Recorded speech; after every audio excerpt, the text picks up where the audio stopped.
Okay, I don't want that to be loud to me.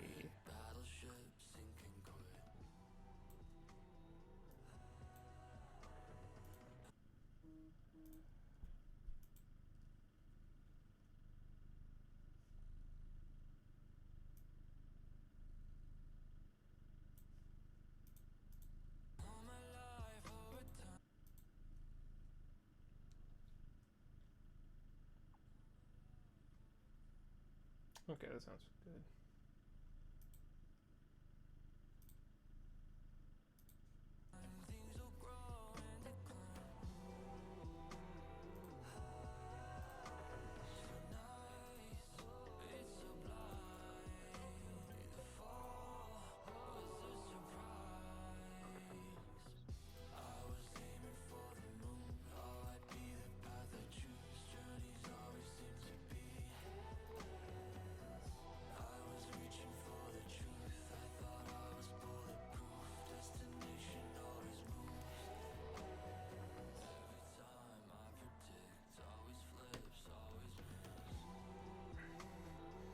Kitty, you're gonna make this a little harder to stream.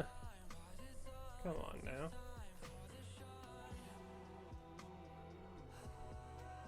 Turn that a little down in my ear. Very good.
sniffing the mic, kitty?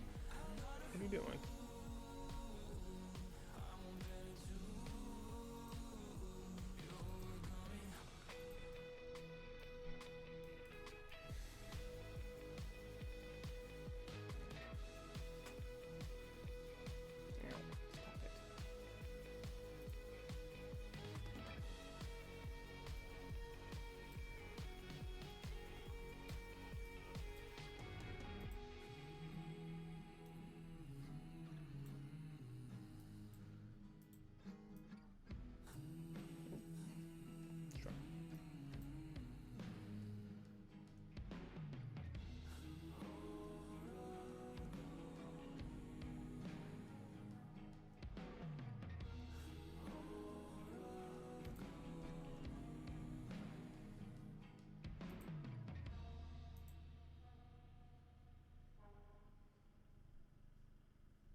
Alright, kitty. Oh, okay, goodbye. Oh, jeez. That's not... Oh. Yeah, I would move my chair and he ran off. That was my kitty.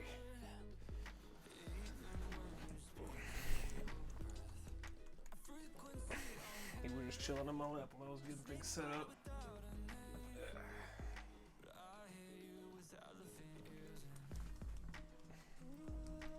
Yeah, he was purring so hard I saw it pick up on the in the audio levels. There we go.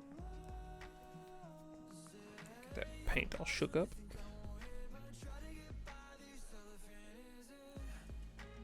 There we go.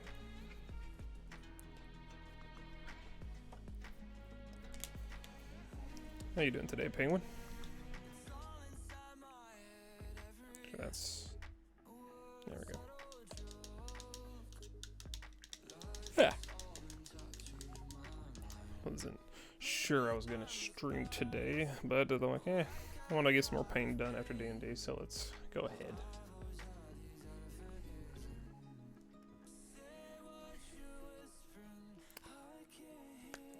Tasty. How am I looking on the colors? Could add a few more coats to the head. Definitely more on the head. A little bit on the tail.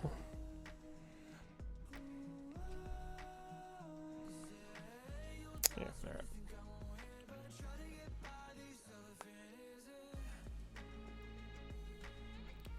Yeah, let's start adding paint. So I might have to adjust my setup here a bit. There we go.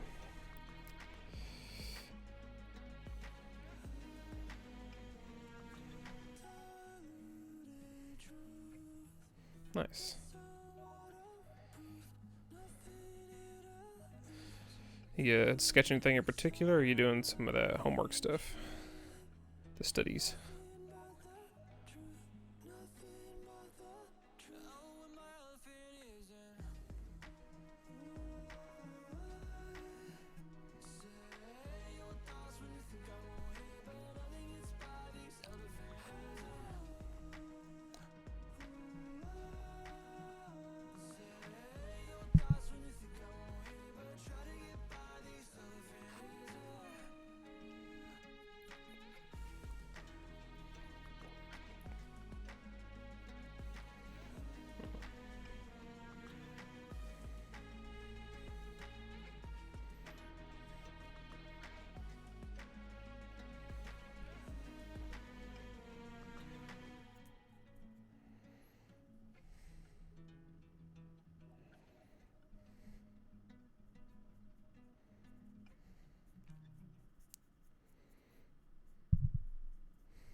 Oh, this is tricky. I'm trying to make sure I got a proper coat on while I'm painting black on black.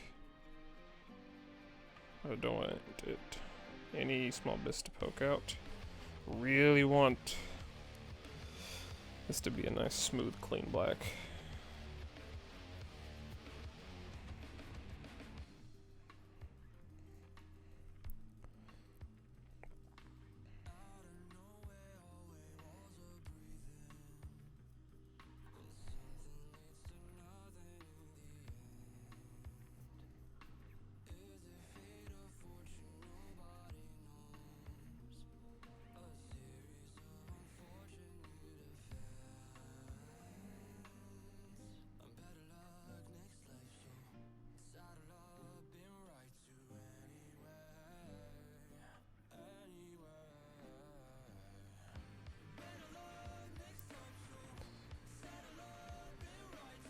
Make sure it's spread out right.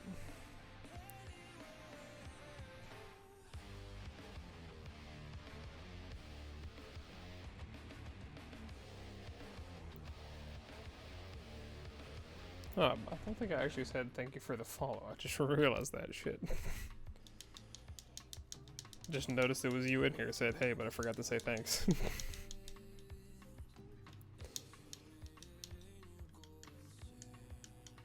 Oh, nice.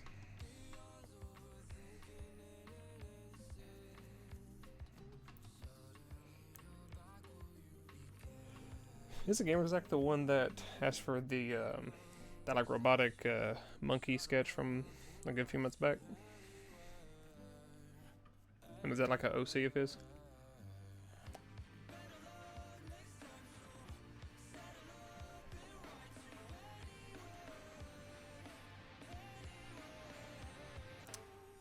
Ah, Geozek. Yep. Huh. What did Gamerzak ask for if you were able to divulge that information?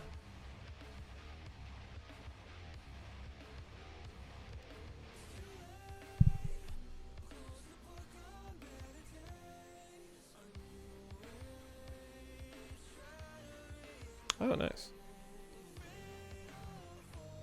I always like it when I see some new OC stuff. I like fan art, but also really like seeing OCs and new ideas.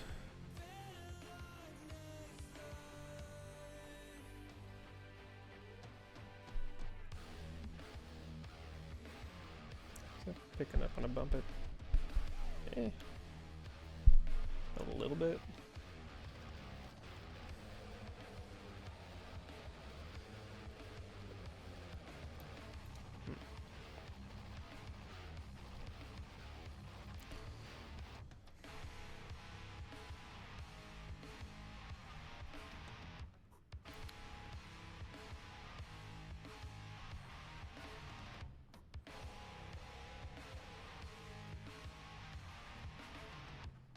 There we go.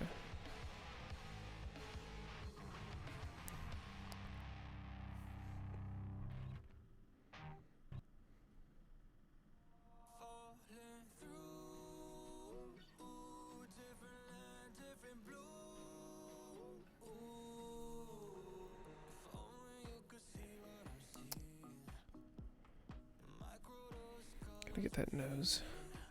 Little cash newt.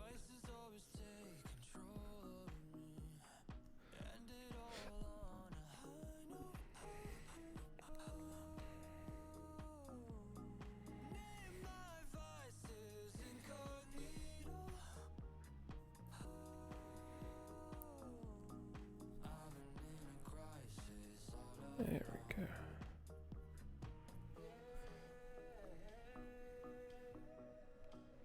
Gotta get a close look on this. Okay. Some weird artifacting I'm getting on from the print. Like it came out 100%. But nothing too bad. What if it shows up on here? Yeah, a little bit.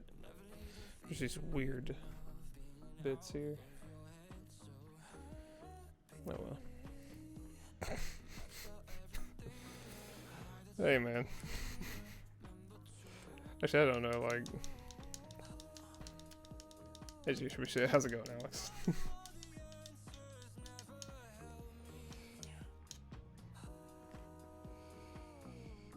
Wait, what are you doing awake? It's almost 12:30, man. What are you doing awake?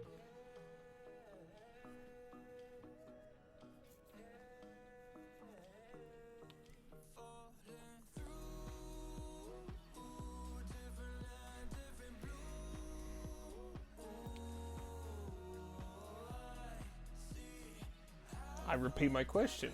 What are you doing awake?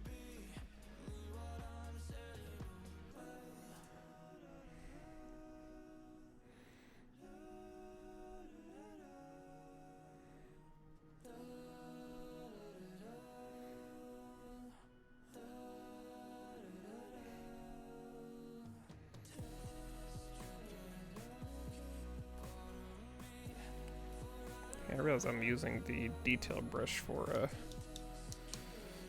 all these excess base coating. I just like this one too much. My bad. Here we go. Let's put you back over here. Get back to you again.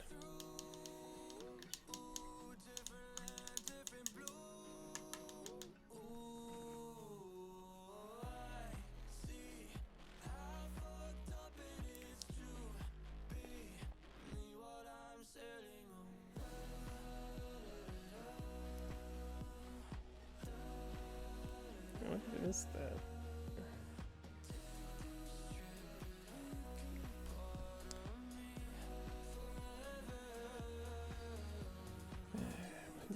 These weird little crevices I gotta get paint in. Come on.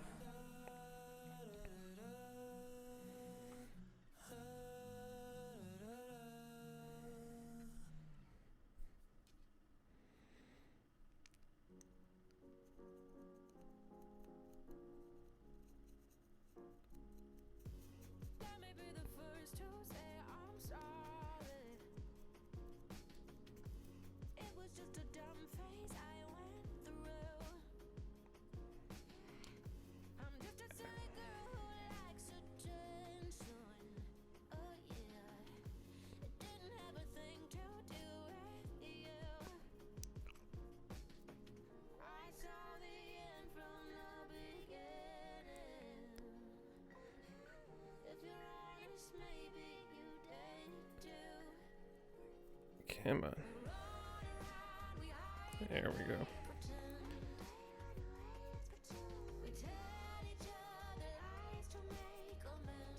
You'd think a color like black would cover a bit better, but sometimes it just doesn't.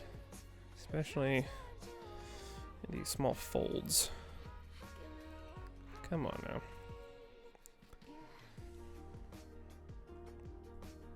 Okay, there we go.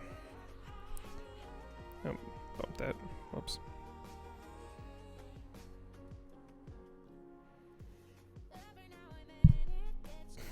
I need to fix this setup. I need to keep bumping the mic.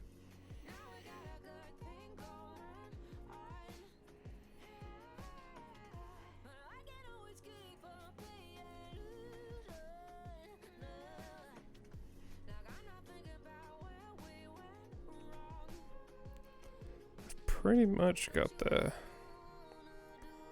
head covered well. Okay. Get a little bit of this under part of the tail though.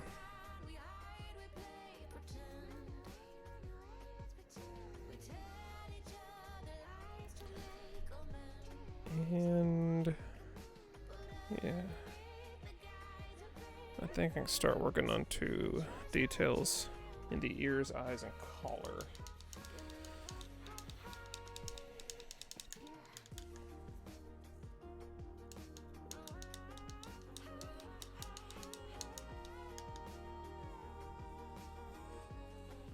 Let's see if I can fix a bit of adjustment here.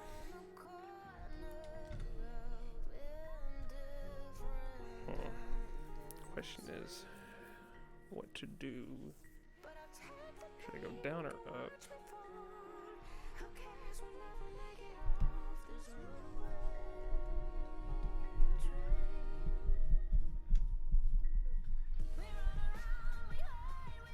Let's go up a bit. Then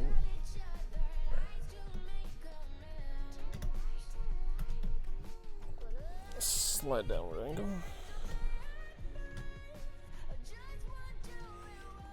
Yeah, that gives my left arm a bit more reach without risk of bumping this so much.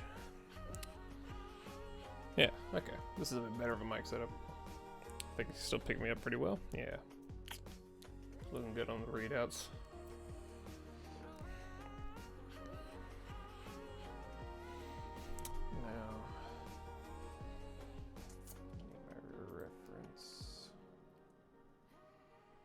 Would that be a good reference?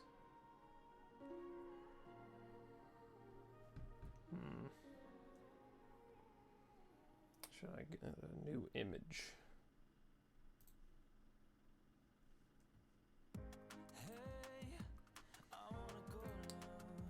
Let's put it up on screen. Have it ready. Oh, Clary! Hello. Thank you for the follow. Fancy seeing you here, I say, even though I posted the link in your Discord. How are you?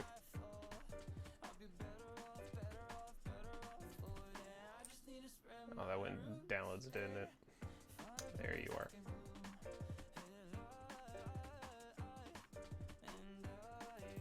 There we go. Oh, it's a bit big. Ah. Well, thank you for the quick follow. Good luck at work. Don't get in trouble. There you go. There is our reference image. Oh. Yeah. There we go. One second, it's not. Let me test something, and I'm gonna put up an emote because it should be popping up in chat, but it's not. Let's throw in a hello bees. Yeah, okay, yeah. That's still showing up. I just think it goes away rather quick. Just wanted to test that. I think I'm just looking away too quick and too late to notice it go away. Yeah. I believe, even though this is a highly edited Instagram image, that I can work with the colors off of this for the eyes and the ears.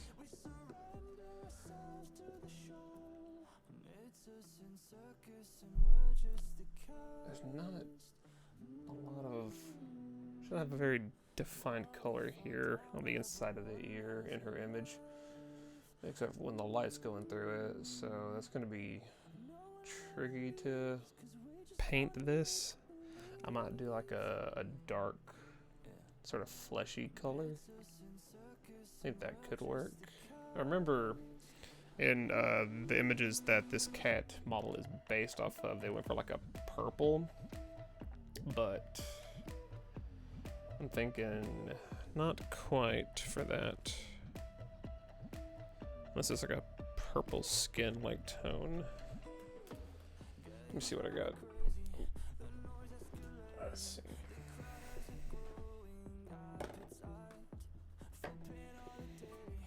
Like, I know I have my yellow for the eyes. That part's easy. Okay. Let's see, what do we got? Also, I'm gonna need some grays to use for. Nope, no, my paint's over. I got that skin, I got that. I need some grays for some of the lighting stuff I'm gonna be doing. That might work. Which I'm gonna have to darken.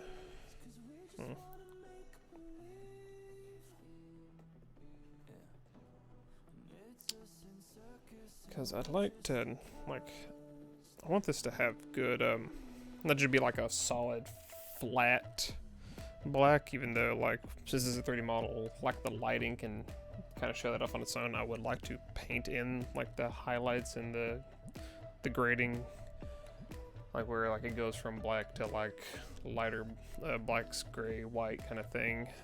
I'd like to try that strategy out a little bit on this.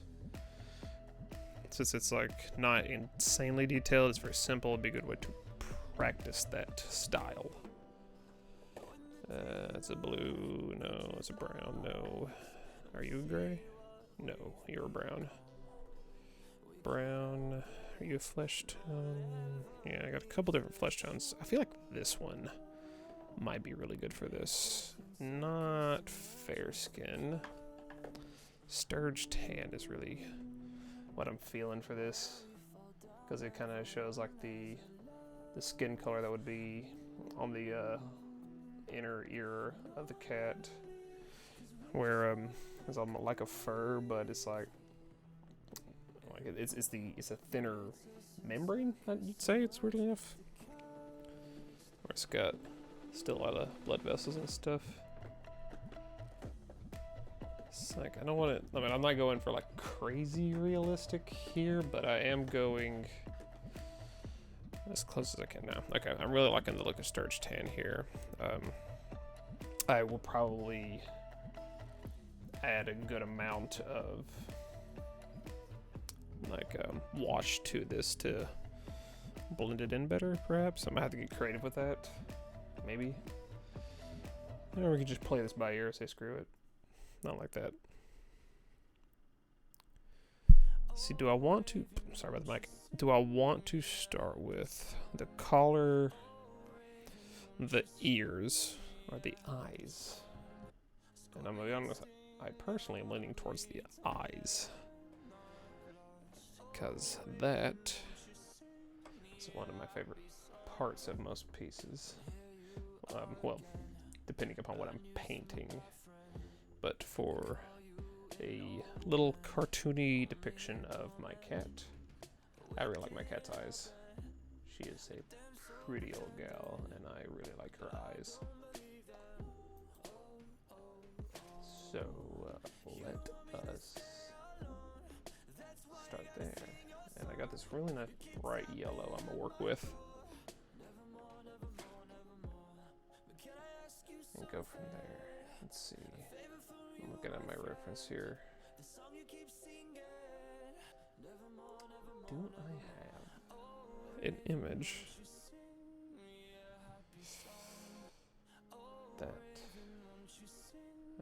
like isn't so blown out from the lighting, but I don't know, I still might be able to work with this. It's fine. Let me just open up the actual image itself in full screen on one of my monitors. There we go.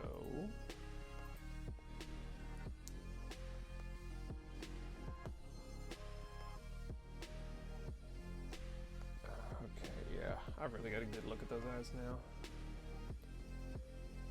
Okay. Shake it up.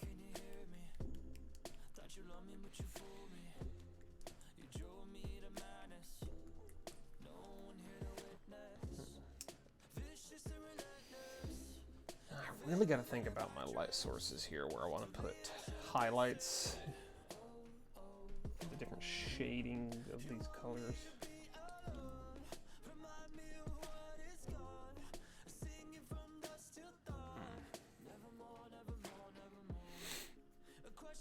I guess that's also why I'm starting with the eyes, since I don't have to worry about shading too much.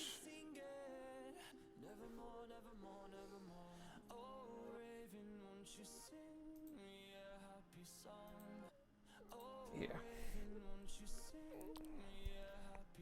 This one I will actually have to re-break out my detail brush, because I want to properly get this in here. That should be a good starting amount of yellow. There we go.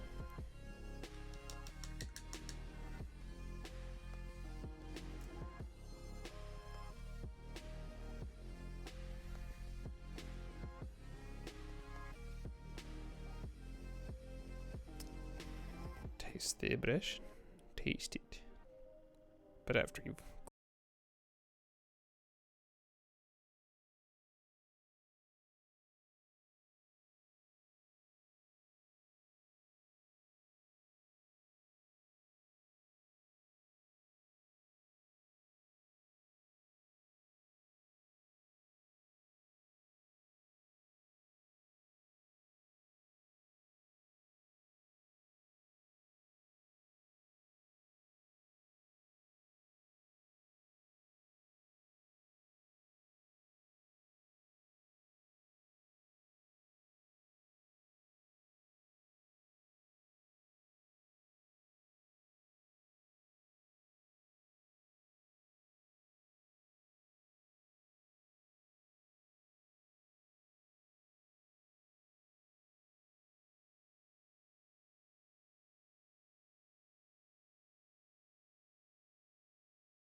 very good. At least you're trying. It's really good to like lower the sugar.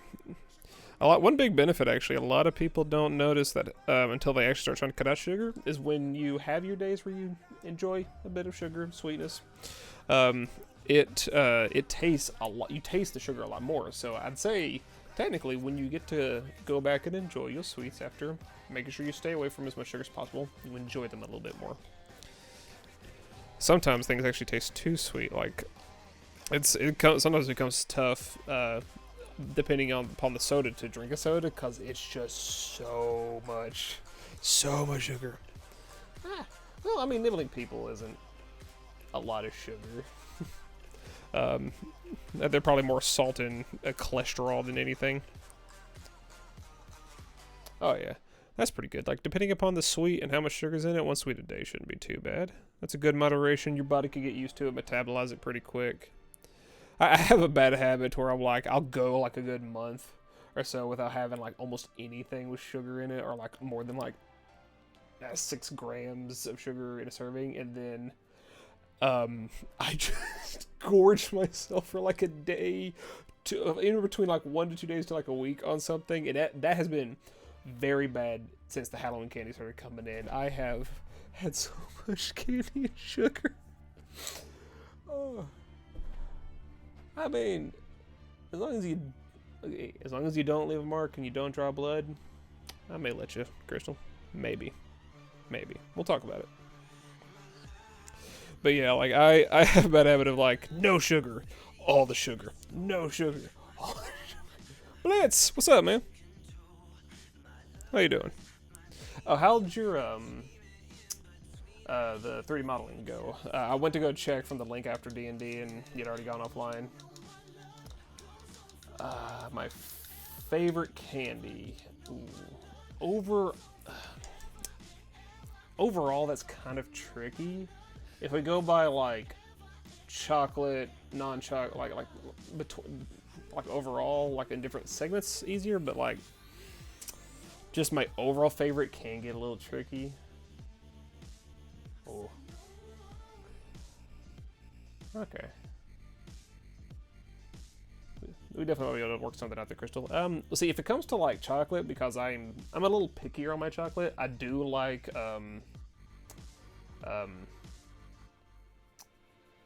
Ferrero Rochers. Ferrero Rocher. Since it's like, it was the Nutella before Nutella came out, because it's made by the same company. I always really liked those. They had a really good texture, they could have some chocolate taste. And I've also a sucker for like a lot of things caramel. Like, if I eat too much chocolate, I can be like, done, cut it. But I could put away caramel until like my teeth start falling out of my mouth. Yeah, Ferrero Rochers are really good. I like it around Christmas when they bring out it's like the really big Ferrero Rocher shell, and you like break into it to eat that, and there's normal Ferrero Rochers inside, like 3 to 4. I like a good peanut butter chocolate combo. If it comes to like gummy candies, like just the sugar stuff, like the Laffy Taffy textures and sweet tarts, the more softer methods are really good. Like good sour, like Sour Patch Kids, also really good. I also like, just to add to my age, I really like Werther's Originals. Those creamy caramel candies. That just adds to my old man status right there. But Bliss, you said you didn't model yet. Oh, there's a mech building game? Is it Gundam theme, or just like a generic like make your mech kind of thing? Or like a simulator sort of thing?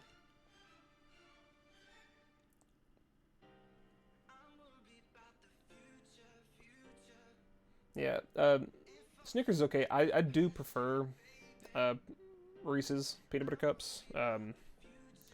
Although I usually like the ones that they come out around the holidays, because they're like they always have like a way more peanut butter in the peanut butter chocolate ratio. Those are good. Ah, you're a dark chocolate fan. See, like, I'm picky about dark chocolate. Like, I've never liked harsh, bitter flavors. That's why I like it was hard for me to get into coffee when I drank coffee, and dark chocolate doesn't always sit well with me, depending upon what's with it. I couldn't really eat dark chocolate on its own. I'd have to have this like dark chocolate with like say a coconut cream, a peanut butter, or something to go with it.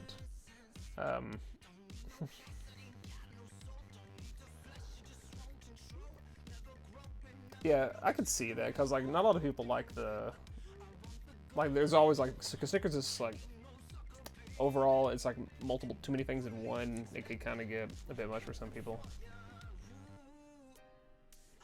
Well, that's good. Like just a dark plain coffee on its own is pretty good. Like I was the kind of guy who liked adding coffee to my cup of cream, and that was not good. So I'm glad I got out of that. That was a bit too much. And I'm not too ashamed to say that, but like I said, I'm not. Yeah, you got too used to the caffeine, and your body processed it too quick, and it just made you just straight pass out. Yeah, I feel like a lot of people say like coffee makes them sleepy. I feel like it's more of like they've gotten too used to it, and the body metabolizes it too quick. Like you put in the caffeine, and it's like you'll like have like a moment, but it's already just like flushes it, and you get hit with a wave of tired immediately. Yeah, there's a good correlation there, because since coffee and chocolate come from the same plant. Yeah, so I feel like caffeine wouldn't work for a lot of kids, depending, cause like we are just like metamorphosizing constantly, and our body's just pumping through stuff. But everybody's also different. That's interesting though. It's a good that it did work on you, because it kept you from gaining an addiction.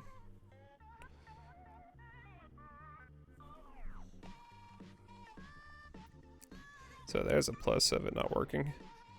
It also encourages, if you need energy, to get it from more natural sources, like natural fruits, vegetables, carbs, B vitamins, stuff like that. So overall, it's healthy for you. Now, you say caffeine doesn't work for you, but you do drink coffee. Do you drink coffee just because you like it? That would make sense. Oh. I'm assuming, do you get your adrenaline pumping through chasing an adrenaline, like through sports or otherwise, or through exercise? Because exercise can get you really pumped up and energetic naturally, which is one of the best ways to do that. Proper diet and then just pumping. Oh, that was a hard bump. I'm so sorry. Ah, yes. That will do it too. Good FPS, especially Battle Royales, could just get you revved up.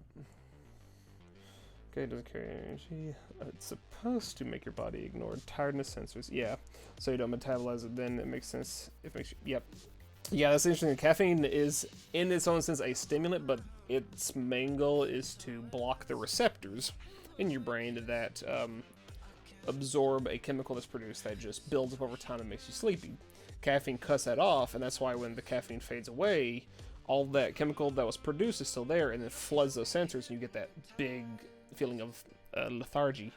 But if you process caffeine really quickly, it can just kind of like give it like it's like just there but not enough to notice it block the sleep, and then you just get hit by a quick burst of that sleepy energy. So yeah.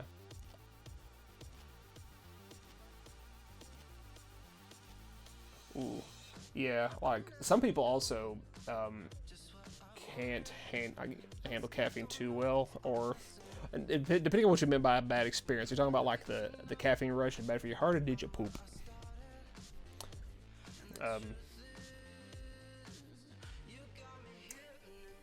Hi, Crystal. You said bite there. Hope you're not biting too hard. I want you hurting yourself, okay?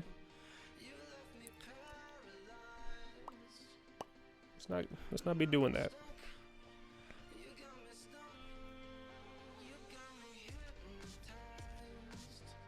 If I need someone to buy me, I can just try to pet that cat's belly. He'll take care of it for me.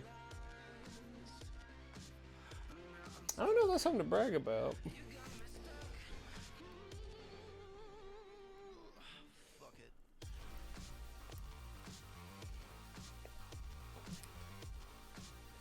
pain does have importance, though. It is a part of our survival. You just had like a, it just, ooh.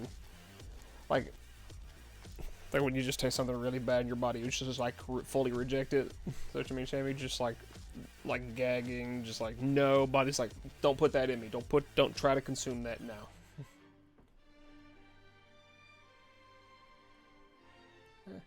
Well,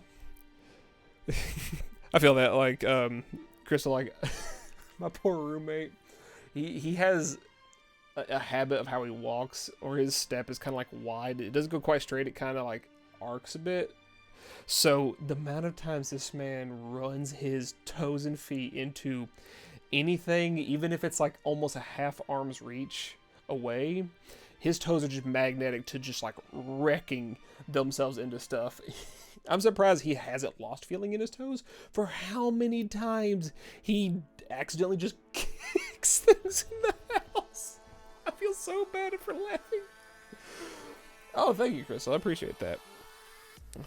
I don't think I'm ugly, but I think I'm average, so I really appreciate you saying that. Also, might be the lighting. Got a nice light on me. But thank you. I genuinely appreciate that compliment.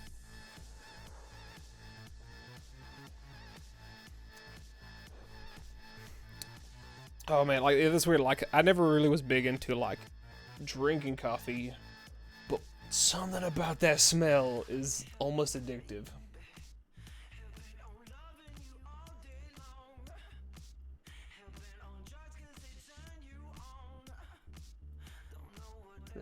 See, I think I wouldn't like it because like. Wait a minute, chocolate. Is that like a? I've never seen that as like a treat. Chocolate covered coffee beans, like just to just eat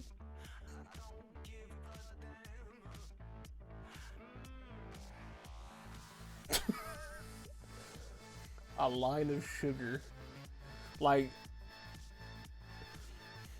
Are we talking like hit it like a line of Coke, just like straight through the sinuses line of sugar? Because I don't. That's not a good idea, Chief. I was a dumb kid who like put away Smarties. Whoa, Fluffy! Hey man, thank you for the raid. You're officially my first raid. Oh, a nugget raid. A nugget raid. Now, Fluffy, that could mean a lot of things, you being a chicken and all. Really, I've never seen like just a coffee bean covered in chocolate as a treat, Shamaka. Hello, Pumpkinit. Just brew the coffee to get the smell. That's why we do it. Or you could just like put them on like a heat pad, like just to warm them up.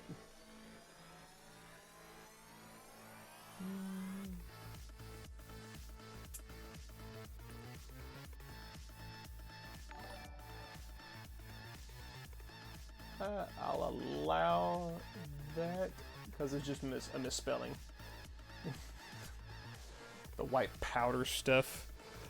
Yeah, I don't know if you can like properly like intake sugar through the. Will your body properly process sugar through the nose like that? Is the question. But yeah, hey Fluffy, how was Castlevania going?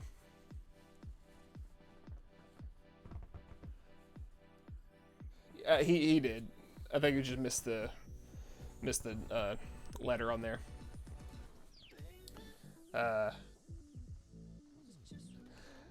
Yeah, like I remember when you first started playing it, you had it accidentally on the highest difficulty. Just kept getting wrecked by a werewolf, I believe. Yeah, like I get at least that part of say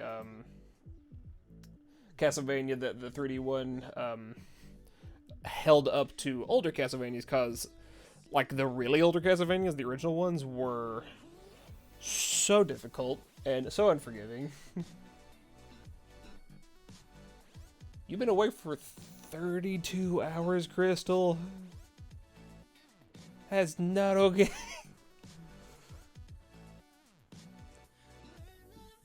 Three of the werewolves. Oh god. Ooh, were you able to beat them, or is that why you're here? Oh yeah, Classic NES Castlevania is really hard. I think I eventually tried that a bit, but I mostly am familiar with the Super Nintendo, the Super Castlevania, I guess. Aw, Nightmares? This numbers are no good. Hey, beating him after 20 deaths is still beating him. Nightmares can be hard, Crystal, but if you persevere, you should be able to get through it. Oddly enough, it is technically a way the body deals with a lot of things. If you can get through it, maybe with like melatonin or something like that, it will reduce the nightmares, because your brain likes to process its issues and, I guess you say, its demons through sleep. I can't ship you a part of me, but if you want to, you know, use your imagination, go ahead. If it helps you sleep, I'll do just about anything. Like Penguin can attest, because of that book, I'll promote good sleep no matter what. Just about. Like getting good sleep is important. If I can help in any way, I'll help. Get that sleep. Get that sleep, everybody.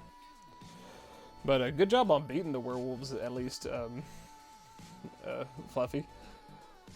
Like, you got a good, I don't know if you got a Dark Souls experience in Castlevania, which is kind of funny.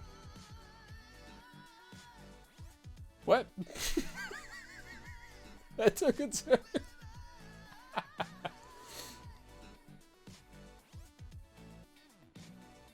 Ooh, punking it. Ooh, that's a bit. I'm glad you're okay. I am very much glad you're okay, but oh.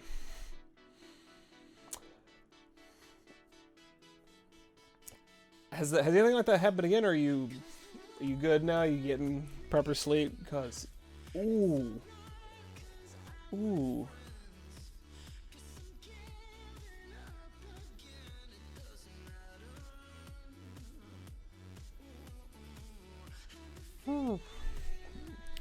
Was there like a weird, was it nightmares, or was it something else keeping you up punking it? Was it like something going on? Porcupine Butler, hello! Hey, man. Yes, I agree, Crystal. We want punking it. We want everybody in this chat to be alive, be safe, and get your sleep. How you doing, Butler?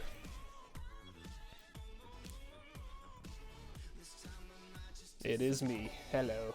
Ah, thank you for the follow. Aw. I'm so sorry about the insomnia. Insomnia is such a pain, and it sucks how we're not, like, we've made strides on like figuring out how to help people with insomnia, but it's not quite fixed, mostly because it is so different to each person. But I hope you are at least managing okay with it, and like you're doing a lot better than you have been.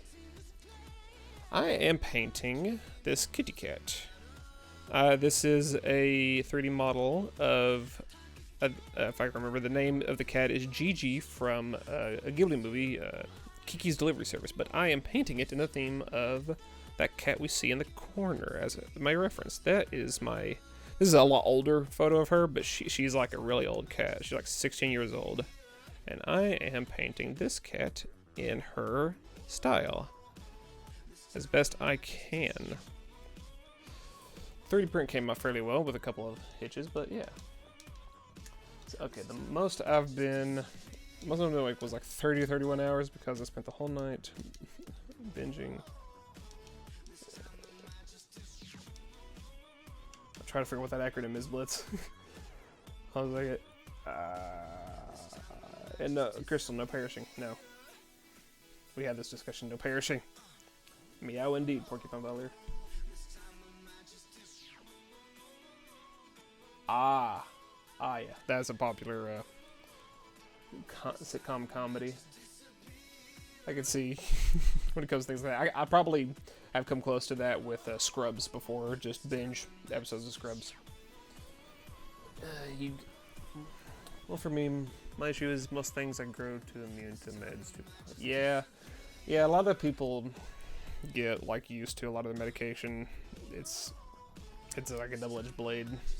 It works for a while, you take it like you should, but then your body just like gets used to it, and it doesn't really work as much. Whoa, that was a bit of a vibration. See if I can, hopefully that will fix it. Crystal, no.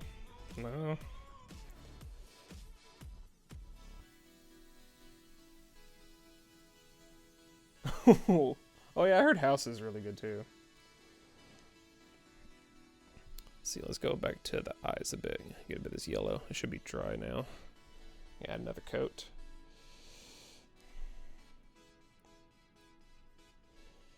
Yeah, like a lot of medication has bad side effects. Actually, like I was taking medication for my ADHD, but because of that, I feel like it was affecting my sleep, which is rough enough as is. Like I get my 8 or so hours, but sometimes it doesn't feel fulfilling. But that's because I work night shift and I have to sleep during the daytime in my time zone, and I felt like the medication from ADHD was really affecting that. And it did seem like a fair trade-off because if I'm getting bad sleep, it's just going to make my ADHD worse anyway. So I'm like, I'll just take a break from it and try to maintain my sleep as best as I can. And hopefully that should do well. And it kind of worked out.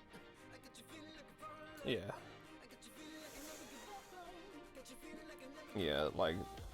But I've heard like some things, depending upon what it is. Like I have friends who have anxiety, depression, OCD, and stuff like that. They take meds, and sometimes... Like when they've experimented with different brands and they found ones that work, but when they were first starting, some of the medication had some really bad and really weird side effects to them. Yeah, started watching when said before I was. Yeah, I used to do that with the gaming a lot. Just like game the entire night away. Like I'll just play something, I'll turn around like, is that the sun? Oh. Boy, I wish my ADHD meds took away my hunger. I think it made me actually more hungry because mine was more of like a stimulant, and it made me put food away.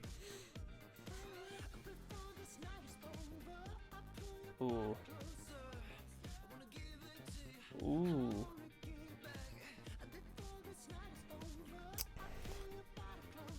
That, I'm not gonna lie, that doesn't sound fun, but hopefully, like it becomes easier for you punking it, and who knows, maybe certain parts will become easier, you won't have to take as much, or there'll be new stuff out there that doesn't have as bad side effects. So as bad as those may be, at the moment they're probably helpful, and it helps you be here with us, and that's pretty cool. But here is hoping for an easier future. I'm bad at positive speeches. I'm just...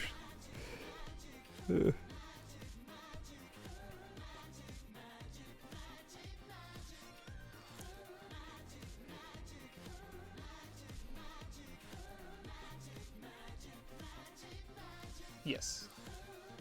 I agree, Crystal. Please stay alive. And that goes to you too, Crystal.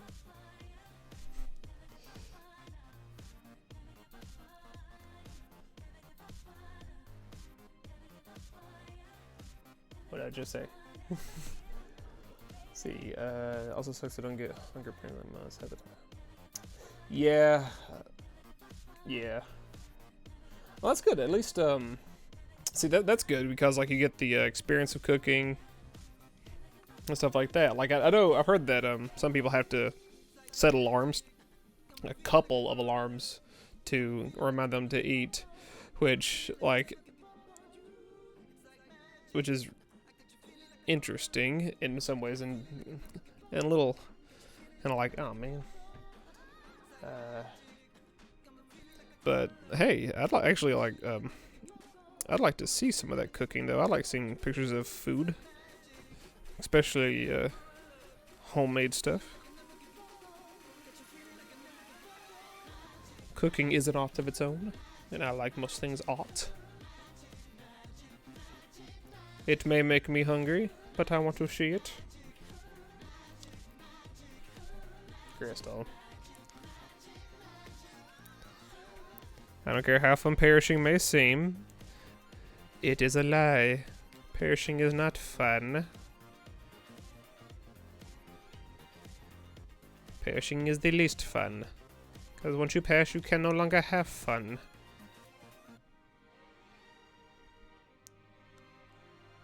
No perishing. Ooh, what do I like to cook?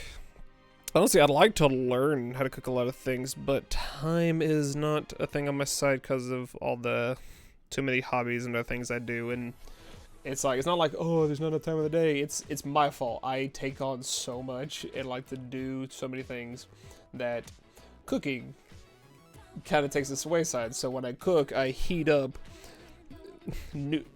nutrients is the best way to put it, just normal nutrients, whether it be like frozen or whatever, like cooking, and I eat it. I do like making things with eggs. I'm still not great at it, but I like making an omelet, especially when I get to just coat that thing in the proper amount of cheese and sriracha. Good spicy omelet's good. I make a very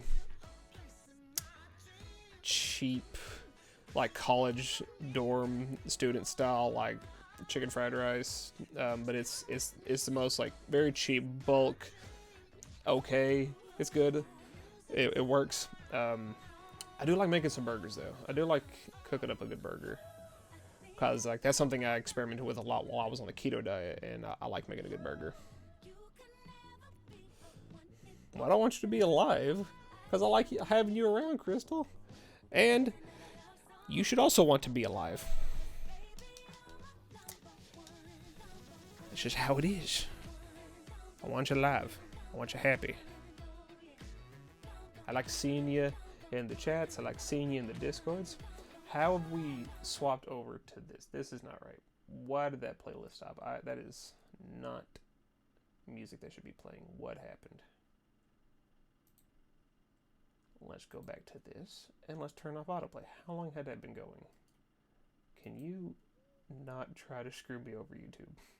How long was that going? That is not okay. Where's the autoplay that I can turn off? Oh no. Oh no. I just gotta keep an eye on that. I really gotta keep an eye on that.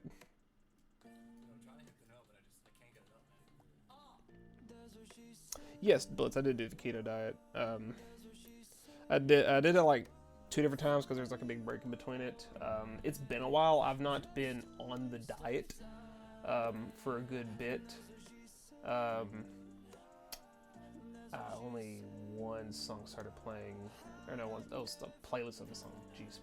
I was only on that for a good, I think I was like a good year or so.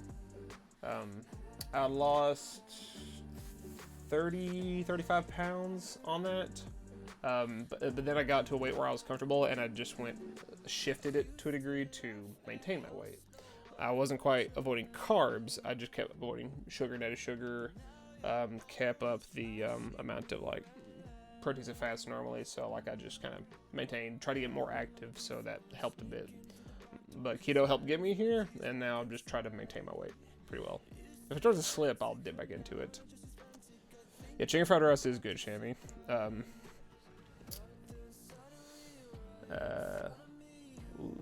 Zuppa Toscana soup.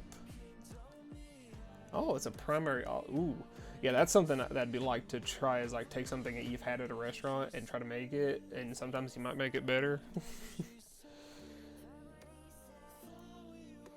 Ooh, how'd the zucchini chutney turn out, Pumpkin? It. No problem for the long link. Yeah. Bye. Ooh, that looks delicious. Ooh. I know I just ate a little bit ago, but yeah, it's making me hungry. That's really good.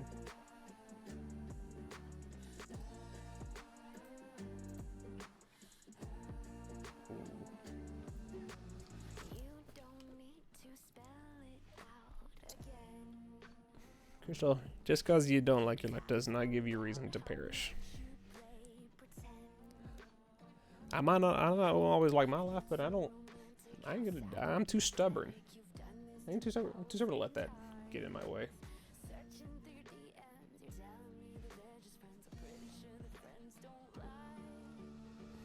Yeah. See, like, keto isn't something you probably want to be on like all the time, because like you don't need to continue to lose that weight. You need a good percentage of like fat ratio. So it's a good thing you decided to like cut off. It's a good thing you go to the gym. That's really good.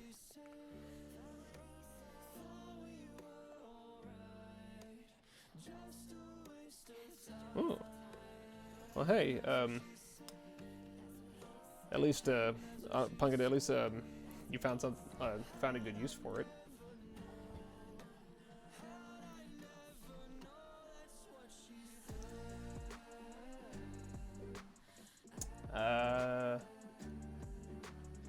You may do it through old age. You just gotta survive and grow so old to where you go peacefully way down the line. Yeah, like Blitz said, live your whole life and die old. Yes, old age. Old age.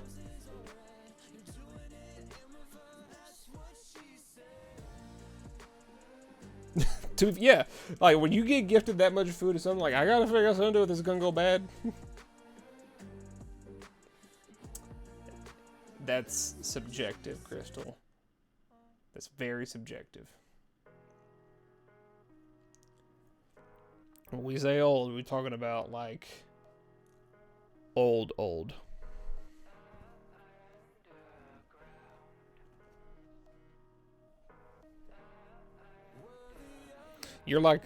You're old to like a 5-year-old, not like in the general scheme of human existence.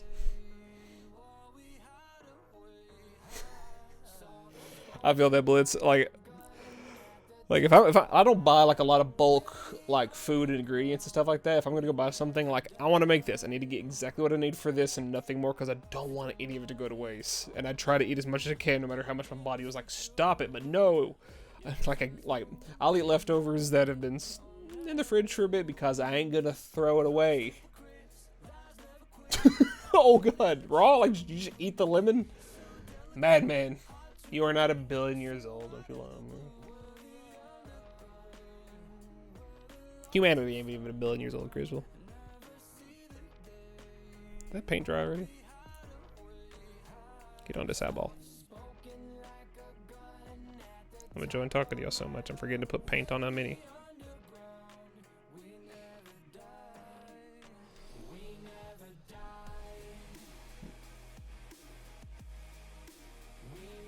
Oh, that's a good Keanu Reeves quote. I like that quote. I'll have to say that for later.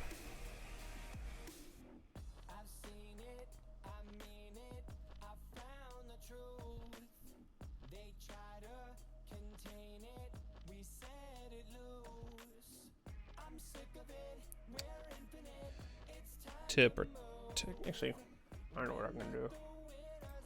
There. That. That'll loop that playlist that way. It'll keep it from biting me in the butt. Don't bite me in the butt music. Start playing Mystery Skulls. I'm not gonna be able to keep this. I mean, it's fine this is just a test stream, but if that happened during a regular stream, oh man, that would have been bad. Did I just brush off that amount of paint there? Really? Oh, that is gonna be a pain. That is gonna be a pain.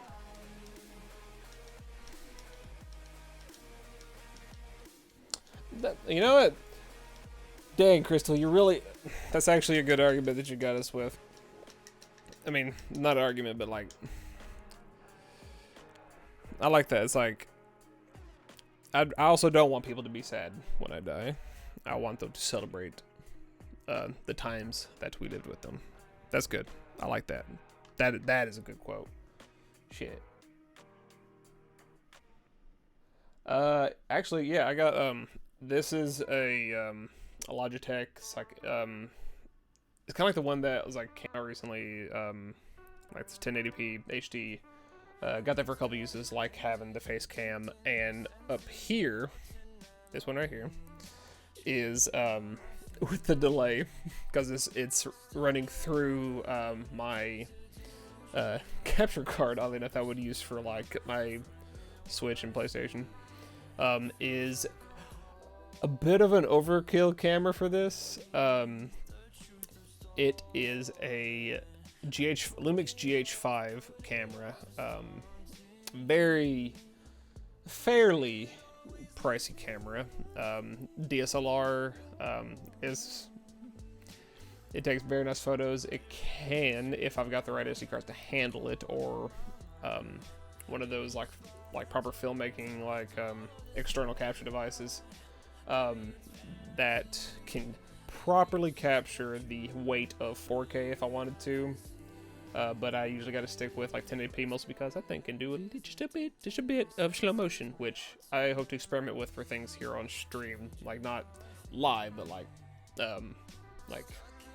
the be right back and starting soon screens. I got some ideas. But yeah, I bought this thing for filmmaking, and I'm doing this. Get some use out of it. Although I'd like to get some. A couple tripods with the same mount, so that I won't if I want to use this, I don't have to really remove the tripod. I just pop it off, go use it, and then can pop it back on. Proper angle setup doesn't change, but that's for later. That's for later. I just had to suffer. Yes, very fancy, very fancy. Okay, what should I start on? Ah, the collar. The collar. If I can get my freaking room cleaned up, I'd like to actually work on my lighting so it's even better. I'm a little bit washed out. There's a bit of a strong shadows going on here. But that will take a couple days to set up. I might actually have to, like, way down the line, if I can get out of this room and set up a proper office space somewhere that isn't my bedroom, I could really get creative with my little setup. I could probably set up my green screen somewhere. Let's see, I forget who said it, but the quote was something along, it's not dying that we want, but the pain to stop. If you think it's death you're wanting, jump into the ocean to see how hard you struggle to live. Yeah, that's pretty good. That's a good question. Was that a whoever's in the way kind of jump, Crystal? Or was that targeted?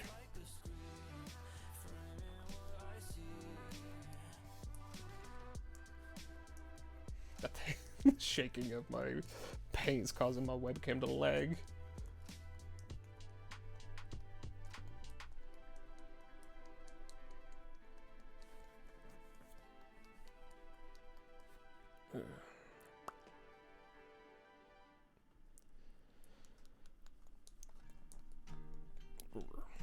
I need to get one of those centrifuges for that you would do for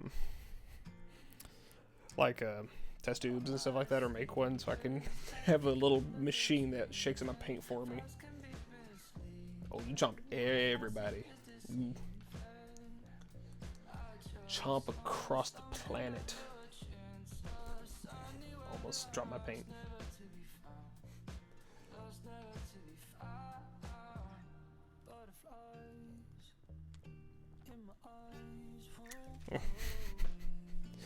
You can run, Punkinit, but you cannot hide. Oh. Okay, I added built up a bit of pressure there in my paint dripper with the shaking. Stop it! Stop coming out.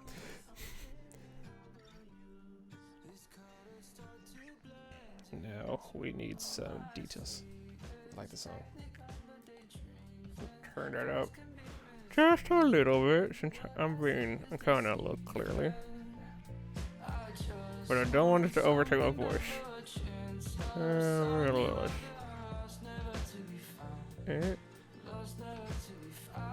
I'd say that's alright.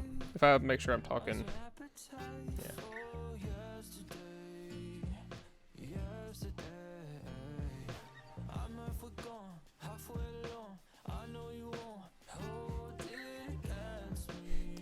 Yeah.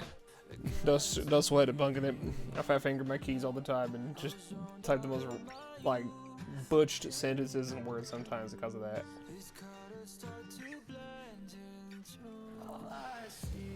It happens to the best of us. Gotta love the typos. And a little white to this collar. Very carefully. I might have to get close to this one so the cat leaf frame just a bit. Because I really got to see what I'm doing here.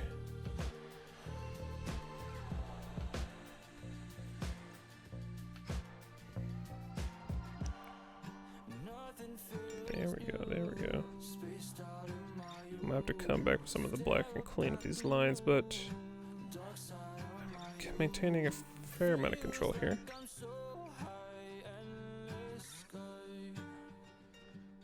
And this one will take a couple cuts though.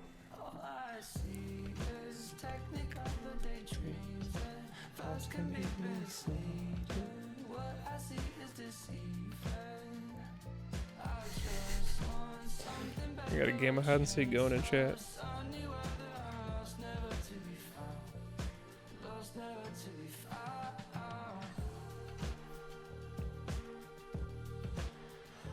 Very carefully.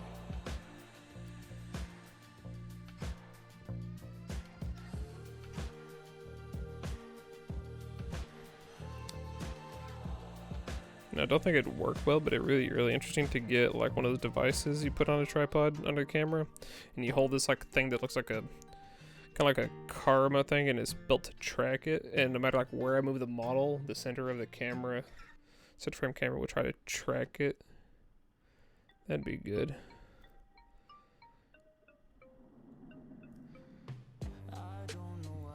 Also, what I've got here is like a bit of a weird angle. I have some ideas of putting something like a straight down, but I may have to drill into the wall for that. Oh well. Good night, Blitz. Have a good sleep, man.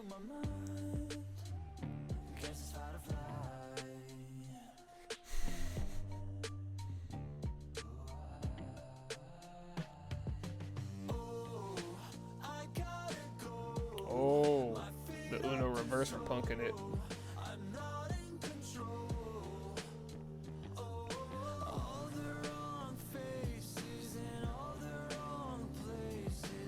I gotta try to remember after stream, I got to start printing off the models that are actually what I'm gonna be working on for my projects here.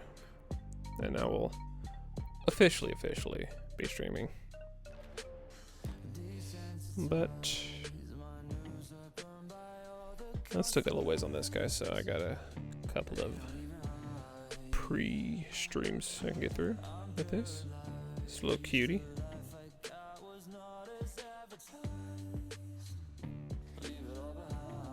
This is mainly for practice anyway. Remember guys, when you want to get good at something, you have to suck first. You're gonna suck first, and you gotta accept that.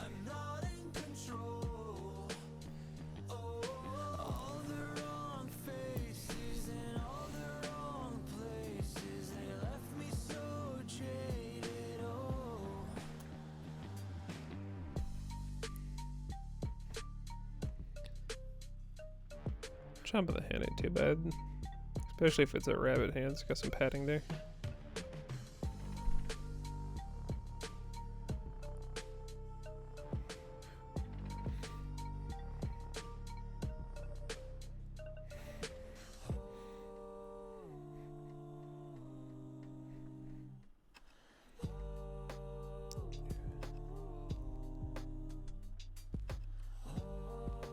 Very carefully. Really trying to get these lines just right.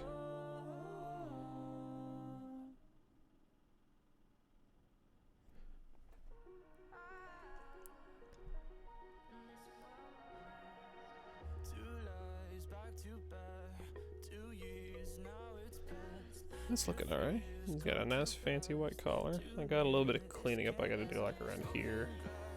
You can only see that well on the camera, which is goodness for me, but Ooh, gotta clean up some of the ear color there.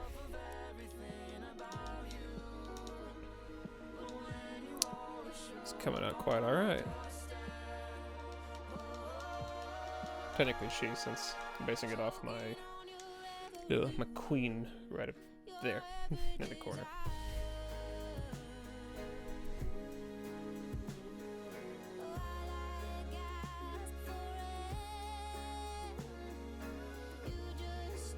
Wait, what? What?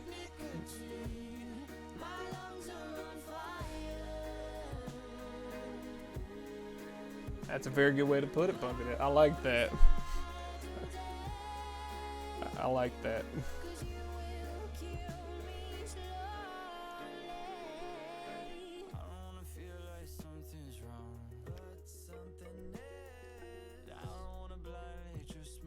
Yeah. Claire. What is that? Okay, I read that wrong. Never mind. Yeah, sucking does equal learning. I read that wrong. That's my bad. My brain is just soup right now, I guess. Oh, wait, Titus, the comedian Titus? Because I like Titus. Titus is a new comedian. I slightly remember that if that was in a stand-up. If it's not, I probably didn't hear it outside of it. Hey, that's good to hear, Butler.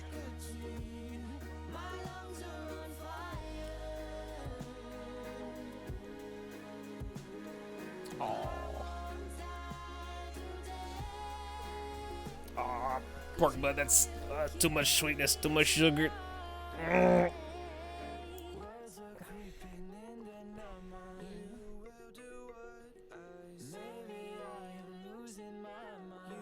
Oh yeah. Love Evil. I like that one.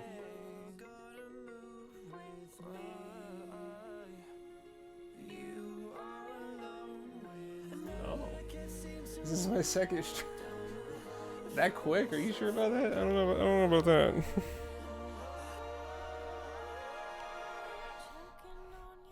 A little fast.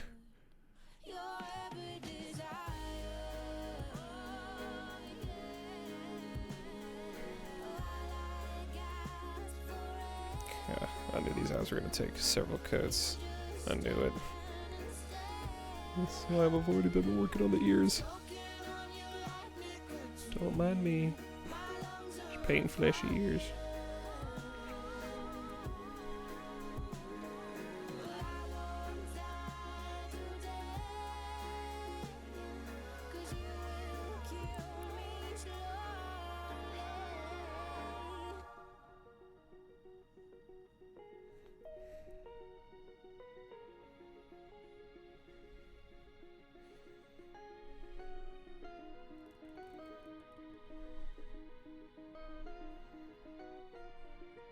Oh. Not bad. And also awesome for Vampy. Vampy a real bro.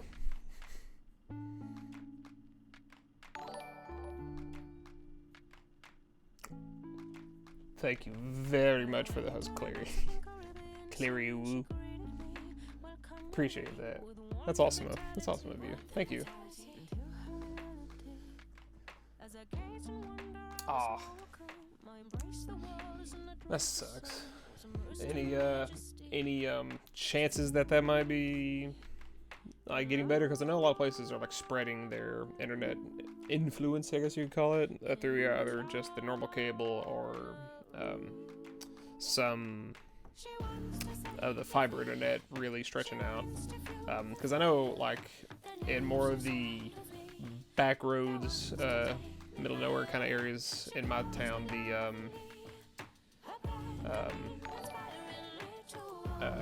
pork butt, thanks for the host as well, man. That's awesome. But the like the fiber has like stretched out further than some of the places. Skelly, thank you for the follow, man. What's up?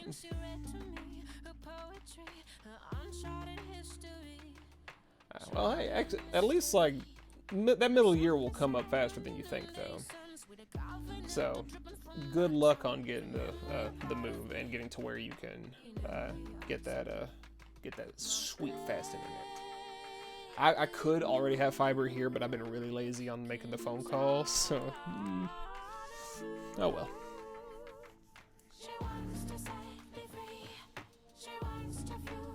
And you know what, Christian? You fit right in. Everybody likes you. Or more. You got a fiance? Y'all see, like, yours, Vampy's, and Nori's chemistry is choice. It's funny. Ooh. I'd like to see some of those cooking streams. What kind of games do you like to play, Punkin' It? Yeah, you fit very well into the community that, like, Nori, Vampy, Penguin, and Megan and them, like, our little, like, community we have in the Discords and Twitch. You fit real well. Like Nori, Penguin, and Vampy, and Deathwing, you got a real cute model. You got a real, like, energetic and bubbly personality. Like, you bring some fun and funny vibes into the chats. I've been liking you here today. You fit in very well. And good luck on the lurk, Clary. Hope the TV, the bad TV isn't too bad.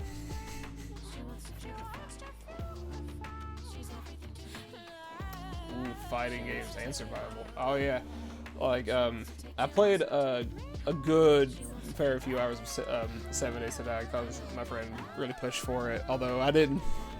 Well, he did the legitimate actually playing the game and leveling up and making the base, making the workbench, learning the chemistry, and making the guns in 7 days.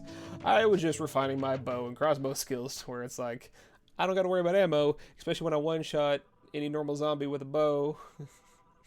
It's like I became I became Lord Death of Murder Mountain with a bow and arrow while my friend actually made the stuff and vehicles and stuff. Yeah. Hey, cats must, like, boxes must be great. Cats got something figured out there. It's always fun to be in a box. Now, I've only played a handful of fighters. Fighting games have not been my bread and butter, exactly. What kind of games do you like? I heard the new Guilty Gear is really good. It spawned a few memes too, especially all over Twitter because of Jacko.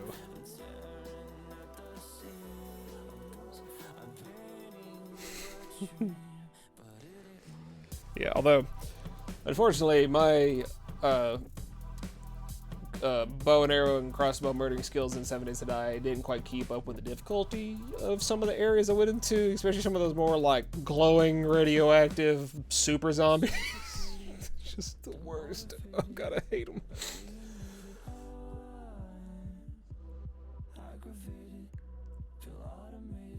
Yeah, well, like what's really BS about some of the nights when you eat every 7 days, those are really bad nights. We literally had a base that like dug down as far down as you go, and we went into it and we had like this steel bunker, like concrete and steel bunker, and these insane bloodthirsty zombies on, like, it was like, I don't know if it was like a month in, like the 4th of the 7 days or not, but these insane undead were literally just hand in dirt, digging down in through the earth to get to us without pause. And I'm glad, like, at a certain point we did get the reinforced like vault door, and like we were good for a while and we had traps and stuff. But there were nights where it's like we had to fight as hard as we could in the dark to keep these lunatics from getting to us and killing us. And sometimes we failed, to be honest.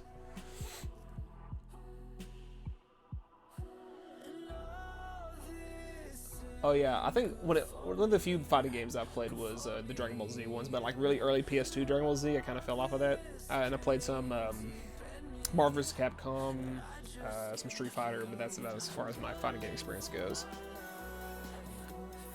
Oh yeah. Oh, they used to, oh, they made that was an update. It's fair. It is to counter that. Galaxies. Thank you for the follow. What's up? Ah. Yeah, I can see that. Everybody has one good strat. The developers gotta like, no. Boop, no. They're gonna dig now. Have fun.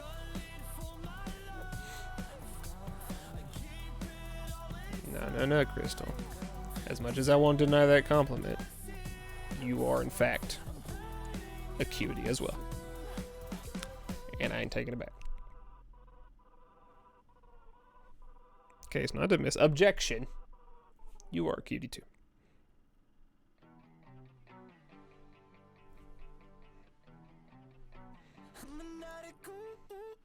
What you up to? Galaxies, you having a good day?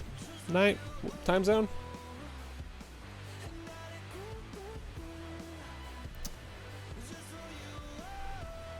I could kind of see that. Does this sound like a weird, like, fish that you, like, find in, like, one of those, like, weird rivers in the middle of, like the Brazilian or African countries? Like one of those with, like, that doesn't look like it should exist, you know? Yes, you are, Crystal. You are cute. Humph. Like, it sounds like the one of the goofiest looking fish you'd find in, like, the show River Monsters, if anybody's ever seen that.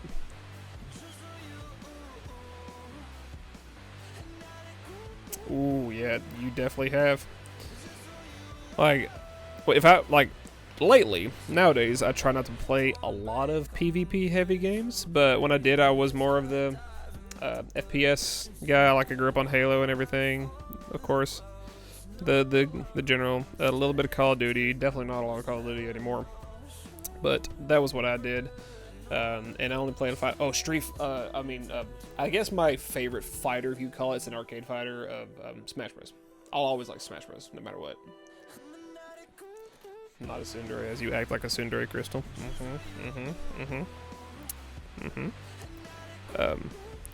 Yeah, I guess that's the one that I'll still always like and play is Smash Bros.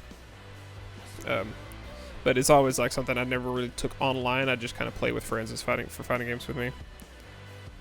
But I can see the appeal of the competitive scene. I've seen some ridiculous moves in fighting games. Oh, Quake. How'd you get banned for playing Halo 2? What'd you do to get banned from Halo 2? Quake's good. I remember, it wasn't quite Quake, but Quake adjacent. I downloaded the demo of Unreal Tournament in our high school's CAD computers. So, like, when we got done with our homework, like, really quick and still had the other 45 minutes to half hour of the class left, we just beat up each other in Unreal Tournament 2 demo. It was good times. Good times. Hey, my friend even made, like, a weird modded portable Halo 1 that had, like, a map that was so big you had to use, like vehicles to fight, like mechs and, like, the jets and stuff like that.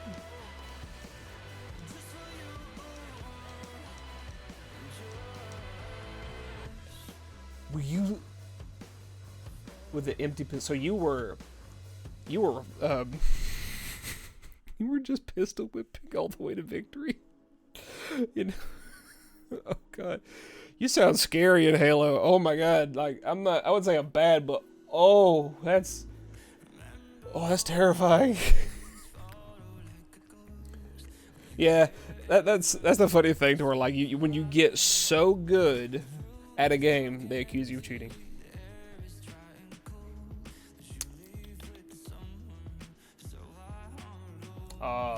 Your go-to.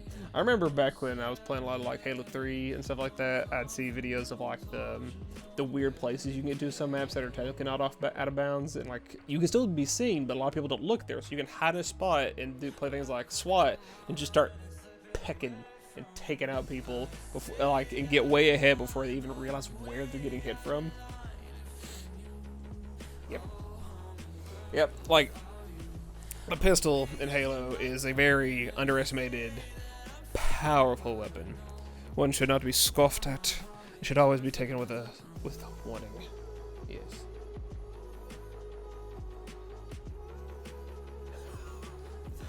Oh, the karma.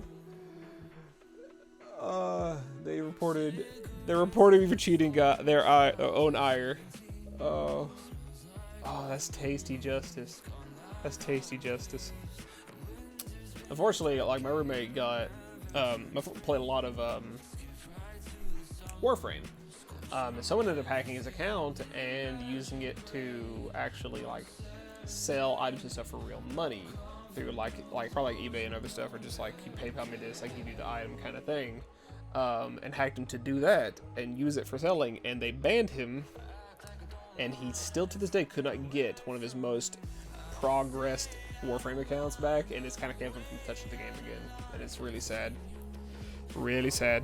Oh well. Oh yeah, definitely the irony.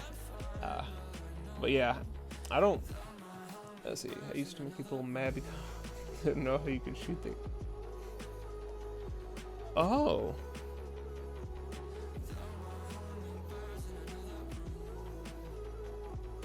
Oh. Which bikes? Like, are we still talking Halo, or like which bikes? Yeah. Touch the collar somewhere, so it should probably drop by now. Yeah, I don't play a lot of PvP anymore because well, I guess I still technically have, but I used to have much worse of a anger management issue, and as good of control as I have of it now, PvP always brought that out in me badly still. Ah. Huh, I didn't know that. It's interesting how they would actually incorporate that. Good on them. Just one shot, pipe, explosion, done. But yeah, like PvP, like I have to be very careful about it, or it will bring back a side of me that I am not a fan of. That's why I like to stick to more PvE-oriented games, like one of my favorites being Monster Hunter, or games like the Left 4 Dead or Left 4 Dead style games like Vermintide and I wouldn't call Borderlands quite that, but it's close. But I like Borderlands a lot. That is also one of my more favorite player-based games, like just co-op-y based games. Oh, you want to get in a hug fight, Crystal? Oh no, no. That's a fight you're gonna lose, but I'll take you on. Free hugs anyway. We'll get a hug fight. Bring it. I think I remember old school sword jumping a little bit. Like, I can't remember exactly which Halo that was really started in, but like you'd get like that was some ridiculous like breaking of physics kind of stuff. Like there are ways to like in like some of the old maps like Blood Gulch or stuff like that. You'd get into the nastiest of places, the weirdest of ways, and like that was one of the more fun things about Halo, was just breaking that physics engine to just get all the places you had no business being in. You cut yourself in your own compliment, Crystal. Called yourself cute. Too late now. That's game over. That's game over. You can't deny it now. You done did it. You done did it, son. You done did it.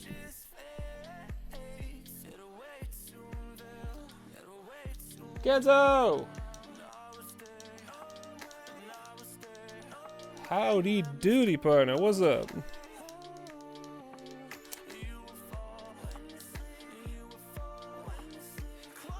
Oh yeah. Oh yeah, that rocket launcher. Yeah. Oh god, you bringing such goofy nostalgia out of me, punking it. Oh man.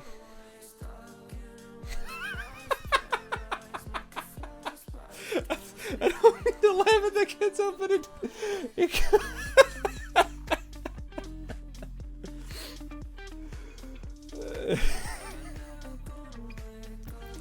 Just the oh my god, you're hot. Thank you. I genuinely appreciate that. Just got me off guard so much. Oh, that's good. Thank you for the comment and the chuckle. That was I appreciate that. Technically, you're the one in Florida right now, so in the more literal sense, you're probably experiencing a bit of heat. Although it's probably cooled down quite a bit now. Oh, I bet right now we're in the fall, and in like a tropical area like Florida by the beach, that sea chill. Oh man, I bet that feels so good right now. I'm jealous. Finish him. Got it. Actually, wait. Is there a Mortal Kombat finisher that's you just squeeze someone until they, you know? Is there something like that? I know there's one where the guy has like these like psychic powers and he literally just crumbles someone into a ball. Oh. Oh, I'm so sorry. Are y'all starting to already get snow, or is that still yet to happen? It's just getting really cold, but not quite cold enough, or like have y'all already had that in your forecast for snow? Ooh. Ooh, Alaska. Ooh, Alaska. We're getting close to winter. Ooh. Be sure to bundle up, please. Hope you got a good heating unit.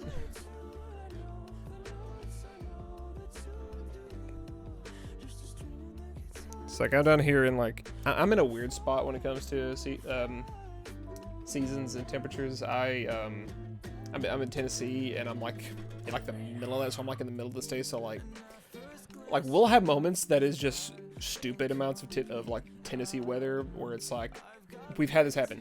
We literally experience all 4 seasons within a week. We'll get like it's really hot, then it'll like snow, it'll rain, it'll like we will get spring, fall, winter, summer in the week.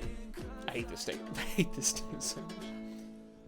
It's closing in. Some of the valleys in the area have snow already, but not Anchorage, not yet. Okay, so you have time to repair. That's good. You said that, Crystal. I see that.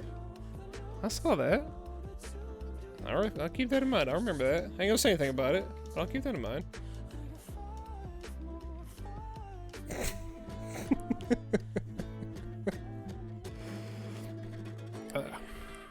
We're goofy. We have fun here. Fuck am I talking about? This is what staying up so late cause the night shift does to you. Your brain turns to soup. You become soup. I might have to leave that as is. Yeah, well, it's in the back. I can probably like deal with that little bit of black on the collar. I ain't gonna complain too much. Oh, gotta get that part. I think the most what the fuck moment in Alaska was back at those 4. It was in the middle of July. We got 3 feet of snow in one day. Yeah.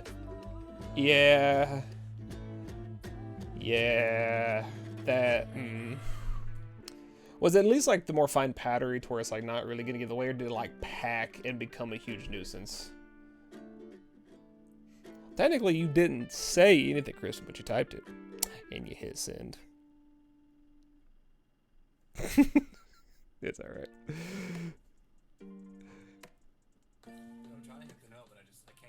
It's all good. That's what she said. Wow. What an ironic song to play.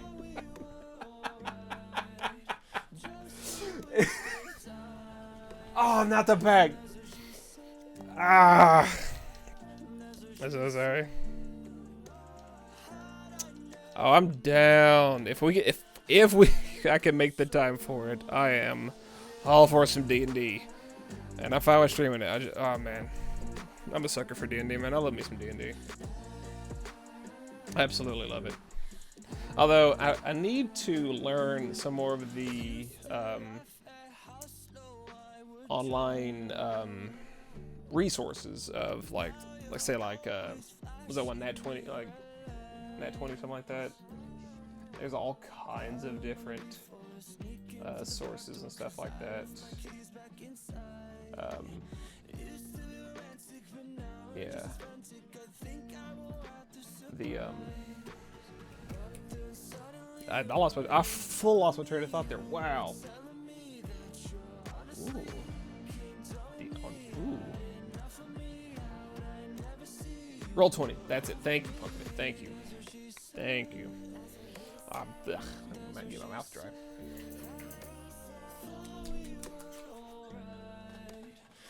Yeah.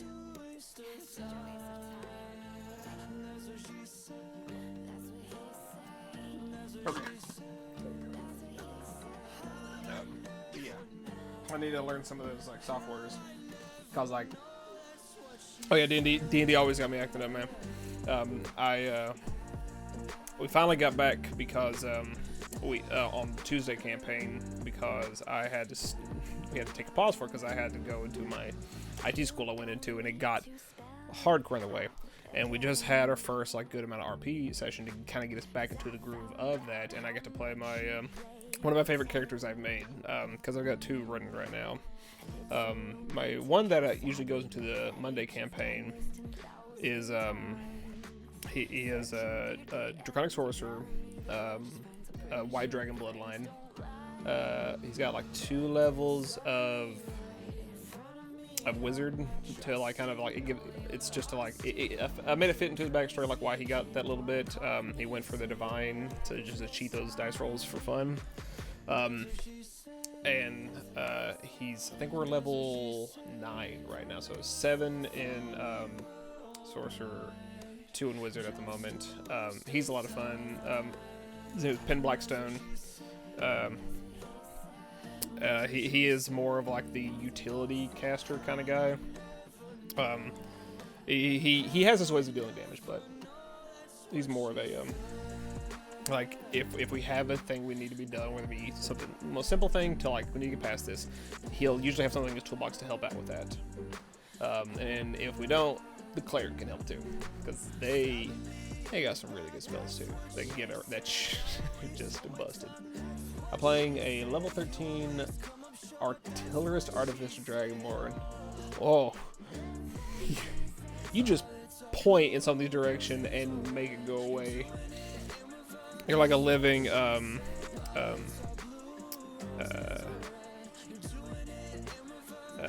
ADT, like ADS. You're pretty much a walking ADS. Yeah, like really good bard moments or like bards are fun to have for like a lot of RP stuff. Ooh, oh, like the alien predator, like the extraterrestrial predator, like from the movies. Ooh, that'd be scary.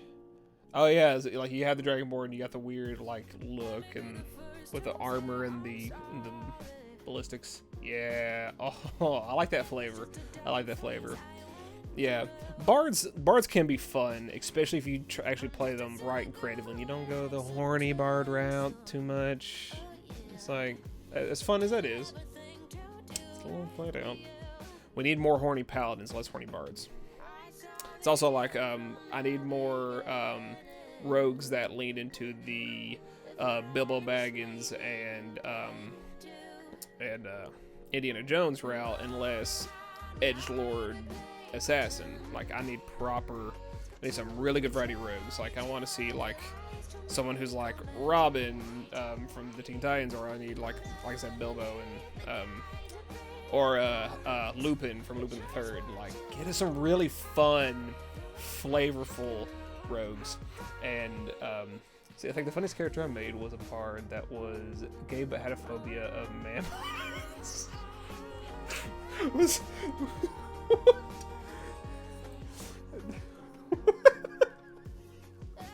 does that work? All right. Now, is that solely for the primarily human and humanoid S-man parts, or you know what? I'm not even gonna get to the semantics of that question. That's dangerous territory here. We're not going there. I made one bard for like a 4-shot that was kind of fun, because we were playing in an Underdark setting, and we were allowed to play more... We were playing evil characters. We had evil Underdark possible ones. And I went for a bard, but I wanted it to be... a lot of in the dark moments. And he was a very heavy metal, more themed bard, and I had to get really clever with the flavoring to make a heavy metal, hard rock themed bard to work. First off, I chose Hobgoblin. We're already off to a good start. I chose like a dark black, studded like spike leather. He had really long black hair, and his like guitar was actually 2 parts. Like it was a guitar, but it was also his like hand axe. So it like he had his axe. I wait for that meme. I wait for the pun. He had his axe, and he had like different things through like thaumaturgy, I think, and I think it's like the cantrip that allows you to like touch and like electrocute someone. So he could use some of this stuff to make the electrical guitar like sounds. But he wasn't like the Horny Bard. He was very like for the evil side. He was a bit chaotic. He was an anarchist, because anarchists are kind of like chaotic idiots for everything, but he was interesting about it. He was like a bard of whispers. He also cared about his fame. Like he assumed that nearly everybody heard about him. If they hadn't, they're gonna. Like you might not be a fan of me, but you're already going to, and he acts like they already are anyway, to his own hubris from time to time. And he was fun. He hurt sometimes. Like we had a moment where we had to like prove ourselves for a job, and he got faced up against this gnome that's like, "I'm gonna eat your stomach," and it was like, all right, right off the bat, I'm going to immediately cast Tasha City's Laughter on you. He falls prone and is laughing and can't break out of it.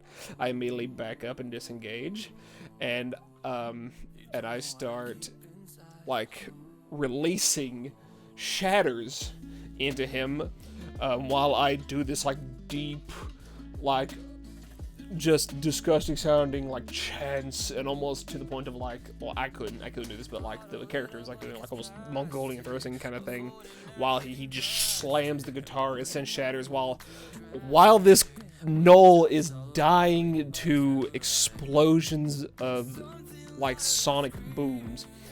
Can't help but laugh his ass off from the previous spell. And by the time that was done, there was just silence over the field before the roar, because like that was terrifying. You don't talk shit on the bard. Yeah, I literally rocked his soul. I rocked his soul out of his body. I'm currently trying to think of a pyramid scheme to use in the game. I mean, I mostly played the online and evil-based characters. Yeah, see, like I like the idea of playing more evil characters, but too many people aren't great on it, and they're too like way too hard on the chaotic. I'm just gonna murder, hobo, everything. Evil, like that's not good. Evil needs a reason. You need a purpose, and if you really want to do evil, you kind of want to make them sympathize with you a little bit. You need a reason for what you're doing. Use your religion in any of his games again. What religion, and how'd you make your DM ban it? That's curious. That's like evil has a purpose. Are you okay, Logitech? You having focus problems, buddy? You got me blurry. What's going on? No. What are you doing? Come on. Okay. But it's like evil needs to be written right. Like, there's a reason why a lot of people like Loki, as evil as Loki is. Loki is very selfish, but he has this he has all the traits you would assume. Like you know the reason why he has it and why he's like that. In a game and in I made a religion in a game and ended up taking over the world with my religion. No one could do anything to me. You created a cult that went full blown like religion. And if you took over the world with it, you could have literally ascended. If you did all the steps with the proper amount of worshippers, did you actually ascend into godhood, your character? Did you successfully do that? Chris, I don't know if the biology works out that way. I don't think I could. That ain't how science works. Like, and don't hit me with a Jurassic Park Life Science Web BS. I don't think it works like that. Wait, did you make like a physical or typed out like Bible, and you refused godhood? Okay, that's good, because like as soon as you like, depending on how the DM plans it, you could immediately be slapped with a lot of restrictions for ascending into godhood, and the gods could literally go, hey, the other gods could screw with you. Oh, that's awesome. That's impressive. That's impressive. That's not bad. That's awesome. That's nice. That's nice. Are your eyes dry yet? Can I add more paint to you? Oh, gotta wear my brush. That's awesome. Yeah, got me talking about D&D for like 20 minutes. Welcome back, Enzo. I've just been freaking, thank you for the follow, my friend. Thank you, Kenzo. I've just been bloviating about D&D and stuff while my paint dries. The religion of the lost, and I brought the people to the land of a city was found.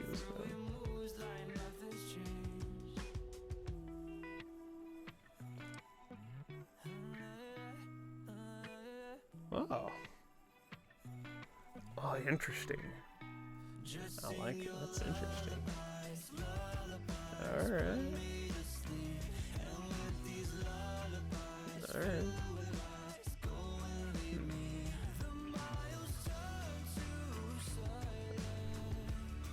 Now, what was your main, oh. The GM looked at me and said, really? Really? You made a thing to make a joke for Okay. That hurt. Oh, that hurt. Oh, that wasn't too loud on the stream. Oh. Ow. I didn't even catch that until you pointed it out. You're evil. The other character, you're evil. Oh my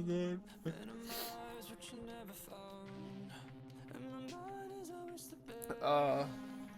As funny as that is, one thing I'm curious about is, what was your selling point that allowed you to convince people to even follow said religion? Like, what was it like before you could start forcing people? What was the point that like would convince the ones that you wanted to join to follow you? What was the pitch? That's what I'm curious about. That's what I'm really curious about.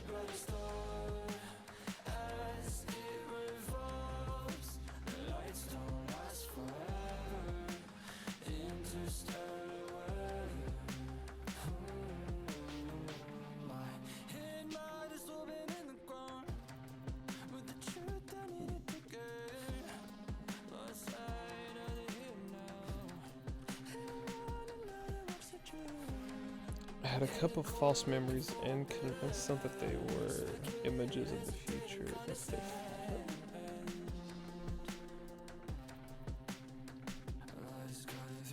oh. Now,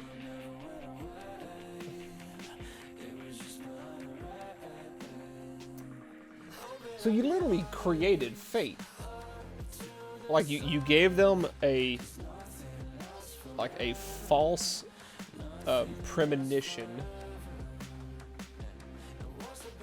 then like because you actually succeeded in getting everybody to follow you and take over the world, at least most of those, or half of those, ended up becoming true. So you literally created and succeeded in making your own fate. Holy shit. What was your persuasion? Were you like maxed out like charisma and like wisdom, just like just do what I say? And like everyone's like, sounds good to me. And I couldn't imagine what your godlike rules were on all this. Oh. Oh.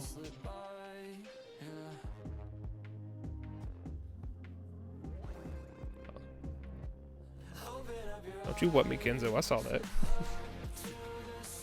His ability to read minds.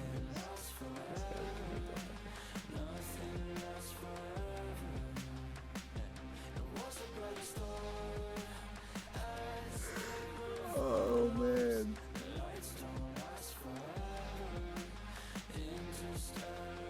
Now, is it the spell that allows you to read minds, or did you have like a racial trait that did that, or like was it an item? Cause like I know like one of the things my sorcerer has that is really useful. Yeah, religion is very too powerful. I have the it was like it's like a first or second level spell that allows you to, it's detect thoughts. Oh, it was an item. That's for the DM messed up than allowing you to have that. Oh, I bet he had no idea really what you were doing from time until like certain things happened, until it was just he was too deep in. It was far too late. It's like, I'm sure there's no consequences to doing this. Here, yes, have it. Like if one of the worst gambles a DM can make. Well, let's see if what you get. I'll roll on it. Oh fuck me. Like that's how. It's not interesting, but like that's how we have this meme to where like one of the players, we were at this like banquet party thing where we were kind of like sweet talking this Minotaur and his manager, because we were after the Minotaur's head for a bounty, and we were having this big party. They were having this place. It was sketchy to say the least, but there was like this big platter, this table length long of like exotic foods and fruits and vegetables, stuff like that. And one of our players just like, is there a pumpkin? Just for random sake. He's like, is there a pumpkin? And the DM's like, he rolled a D100, like if it was within like 5%, like I'll let it. And he hit like a 95, 97, something like that. It's like, shit, there's a pumpkin. You get your pumpkin, and he did that twice. He got 2 pumpkins off of that. And he kept those pumpkins, and I don't know what happened to it, but we tried to literally start a farm out of spite because the DM hated that worked so well, for just the sake of randomness, how stupid it was that in his dice allowed that of all things to happen. And like he bought this thing that's like a D, like it's like 5 different dice. It's upwards of like a D billion or something like that, just so anytime Aiden asks for some stupid shit like that again, or like the pumpkin or something, he just goes, he won't even bother looking at him, he'll just go, no. It's such a funny meme we got. On top of the NPC that was supposed to die day 1, that has been alive to the point where he now has his own levels. And he's a kobold, and I love him to death. I love that kobold. I'll make that kobold a king, I swear. I'll make that kobold a king if it's the last thing I do.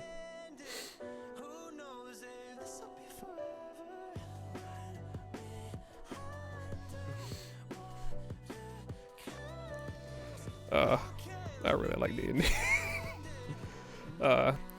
D&D has filled a gap in like my storytelling urges that my lack of filmmaking has left, and I've been trying to use like one thing that like I'm gonna be using a lot of D&D world building stuff too is to create characters and stuff like that. You just miss me nerding out hard over D&D and role playing, Crystal. I've been talking about D&D and shit, and I have been painting this cutie. Let's see, Lamina got forced in one game to remake a character because I turned ballista rounds into crossbow ammo. Had to remake after the first fight because I had a right to dispel at the.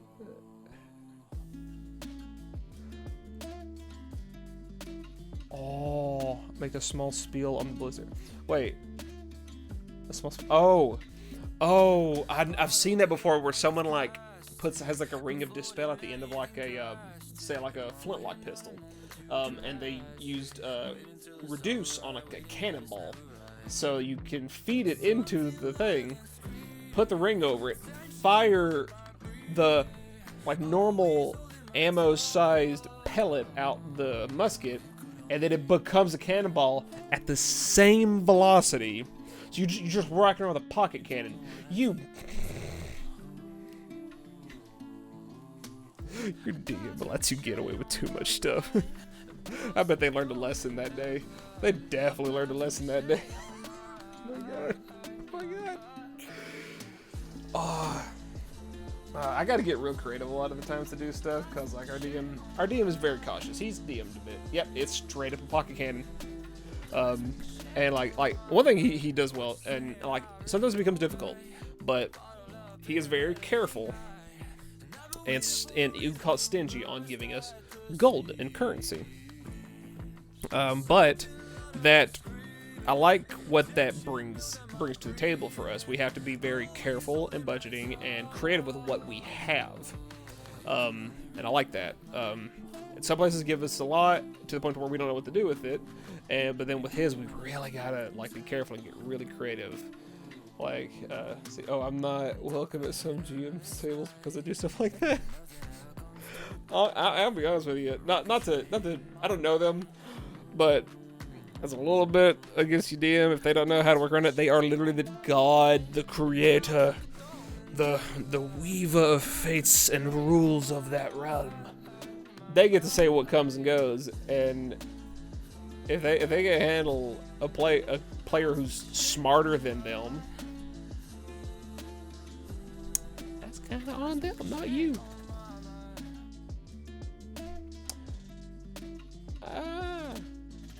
I mean, Crystal, I mean, anybody is if you try hard enough. I got a friend to make a Yanti, and they made them an alchemist, and she sold snake.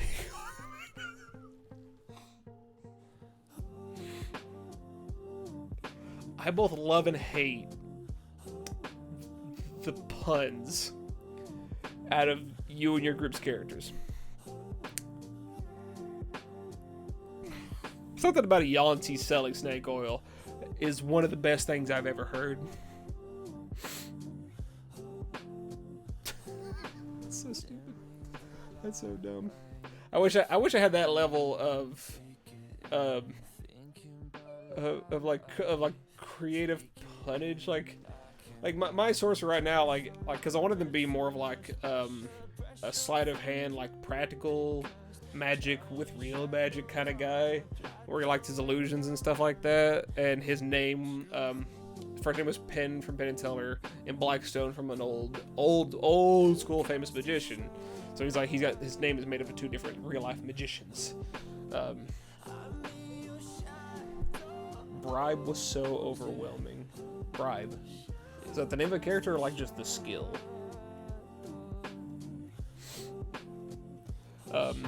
It's like, man, that's I wish I was that creative on some of that. Oh man. Earlier I remember we got a bit sidetracked. One of the characters I like playing now on the Tuesday ones, he is a wizard, a gnome wizard, as creative as it is. And I wanted to. The Yanti he made bribed everyone instead of fighting. Oh. Yep. That'll do it. why fight when you can con? But I like some of the flavors I've put into this wizard I play. Like I said, I think I made him a bit on the later middle-aged side of a gnome, which is like just shy of like 300. He's like, actually, did I make him almost 200? Or is he over 200? I can't remember. But one of the creative ways is like, because he is the war subclass of wizard, which is it's delicious. But one thing I really want to get creative with was his both his spellcasting focus and his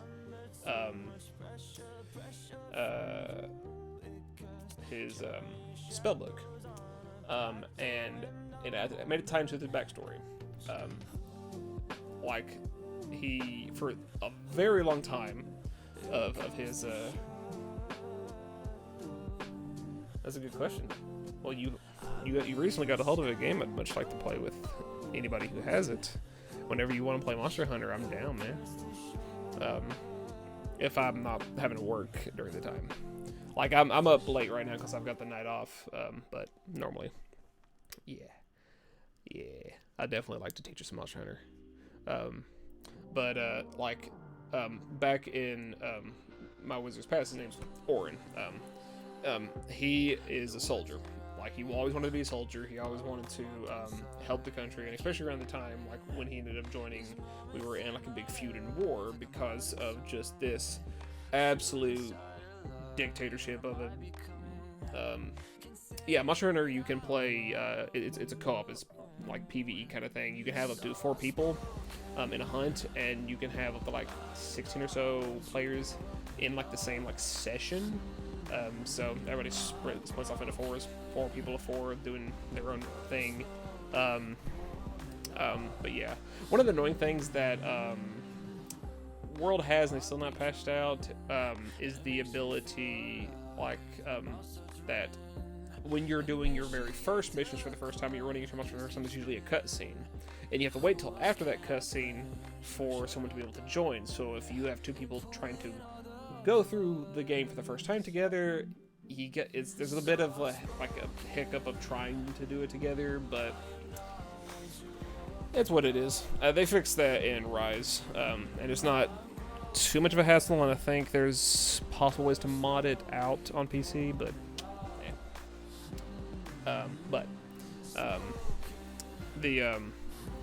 as I said, Orin joined in to the war young for a gnome. I think he was not even in his 50s yet, but he was involved as a soldier, and for a good while,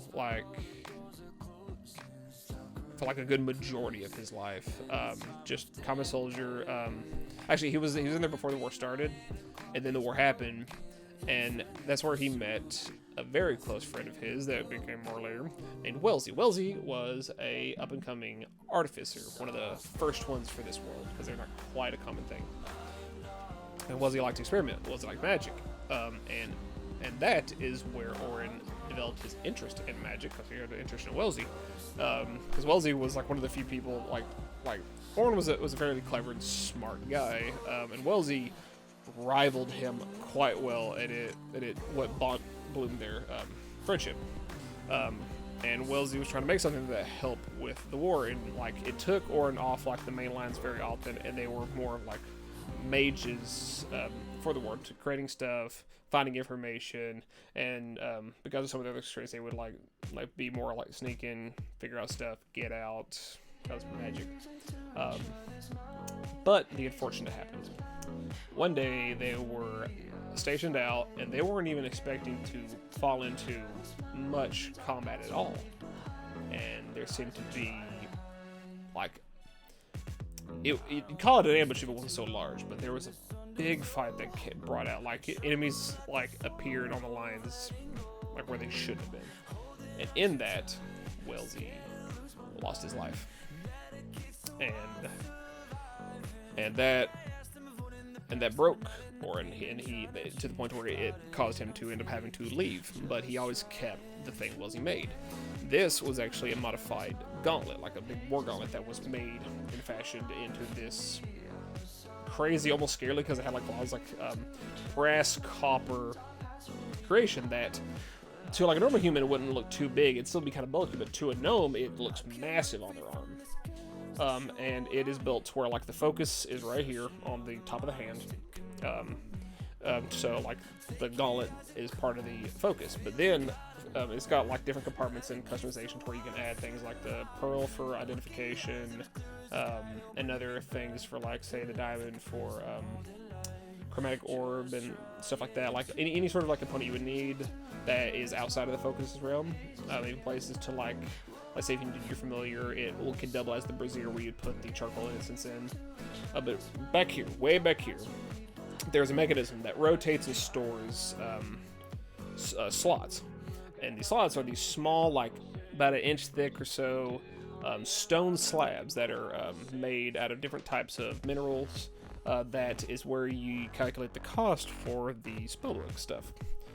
You buy X amount of gold worth of a stone slab, and that covers the cost of said spell. And it is like carved into it, and it slots in, and like as you like mess with the fingers and stuff like that, it rotates and gets to the spell as you need it to cast. And this is really awesome creative, like this War Mage Gauntlet. That is awesome.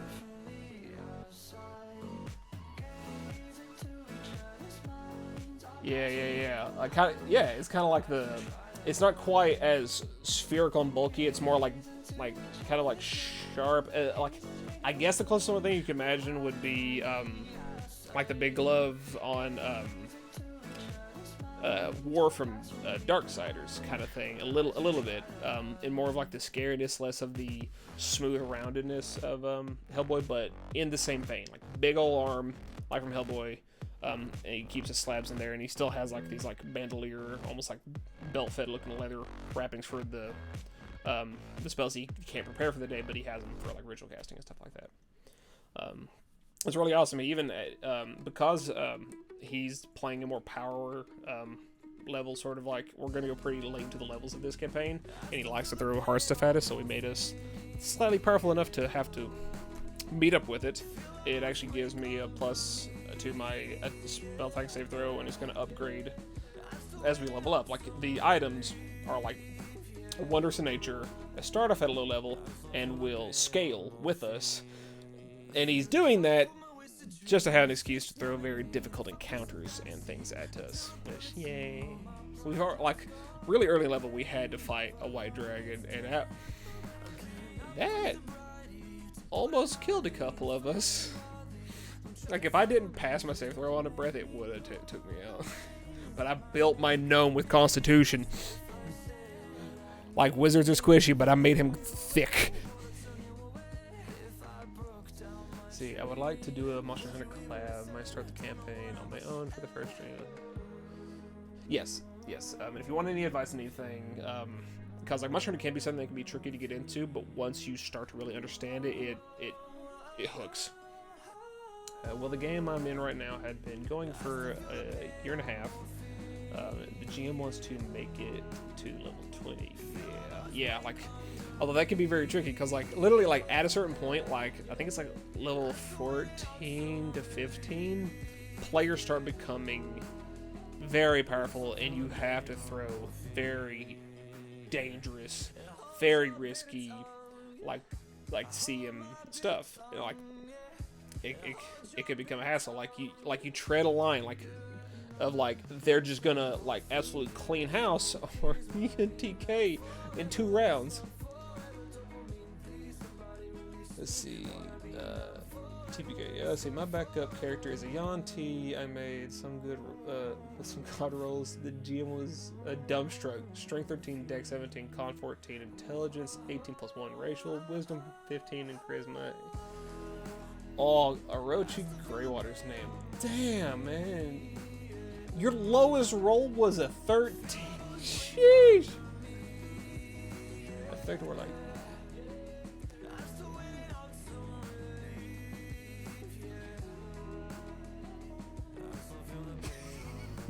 Yeah, I guess I do, like... Just get that... Here, let's just, like... look at that cake. No, that's a bit too big. I got the cat pick up there. Yeah, what's up, Effect Warlock? The cat pick is a reference of how my color scheme I'm gonna go for this little guy. We just took on a group of 9 Oni, and we would have lost big time if it wasn't for a counter spell from the two teammates. Yeah, like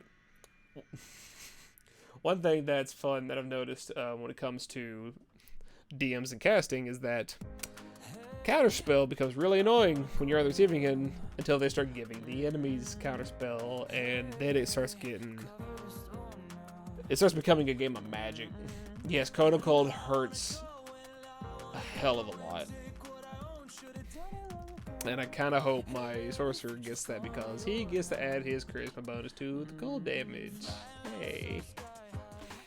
Fun thing with my wizard that I like about the war wizard features is that at, I want to say 6th level, they get to add their intelligence modifier to their initiative. So because he has max intelligence, my wizard is rocking a 6 initiative, and on our next level when we hit 8, I can take the alert feat and I can have a base 11 initiative. This wizard's gonna go first, and it's just gonna body some shit and get them squishy for the rest of my teammates to get in there. I love D&D in the last 2 campaigns, which were my first, didn't go too hot for me. I think I kind of suck at integrating into. Let's see, that's not always your fault. That can be like the people who you play with. It can be tricky, and sometimes it might not be. You might not have like bad chemistry. It's just it takes a bit to kind of get into it. Like a lot of it early on can start very goofy, very tongue-in-cheek, almost too much sometimes, but then once you start getting used to each other, you have to figure out what your motivations are, what their motivations are, and how they can kind of like react to one another. RP just comes in. Ooh, +9 initiative is really good. Yeah, that's really good. There's my working theory is that even though I love the people I play with, great friends, it's just, yeah, it's weird. Like sometimes the best people that you play with isn't exactly your close friends. It's some people who you're like associates with. Like you're not really close friend wise. You just kind of know this person, and I feel like that is because of it helps you keep out of your head the person you know, and it keeps things getting personal, and it lets you meld and get immersed into the character that they are portraying. Observant is a great feat. I took that on, we're on another break from our Monday campaign right now. We're doing like a piratey thing, and I made a druid that have the observant feat. So like, my passive, my passive perception would be like 17. It's 22 because of observant, and he let me get like a, I think it was like a uncommon magical item or something like that, and I took the eagle specs thing. So like, I can see shit with a passive 22. Like that's like miles ahead. Like I can't remember how, like it really specifies, but I'm in the crow's nest and I can see anything on the horizon easily and read its lips if I have to. I love observant. Oh yeah, rogues can be tricky because they are dice whores, and if they crit, you are getting clapped. Like if you don't see the rogue first, they will take you. That's why I like the alert feat. You can't be surprised. For my first campaign, my DM let me take a magic item for the start because I wanted a ring of invisibility. It can be very useful. There's just a ring that when you wear it. It's such a dick move from the DM.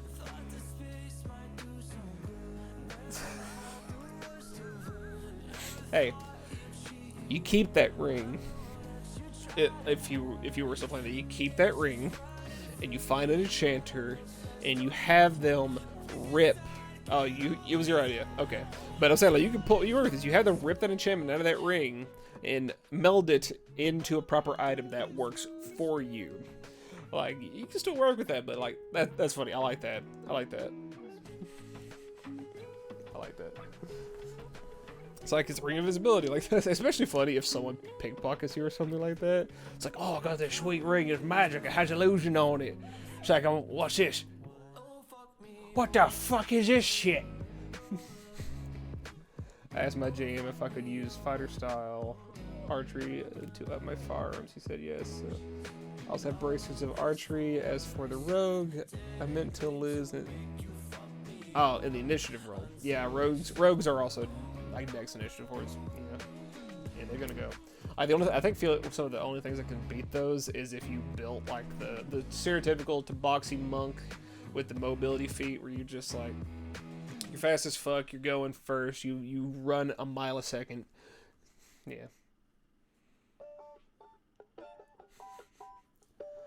I have a shotgun warning which alerts me to any danger. Shotgun of warning. This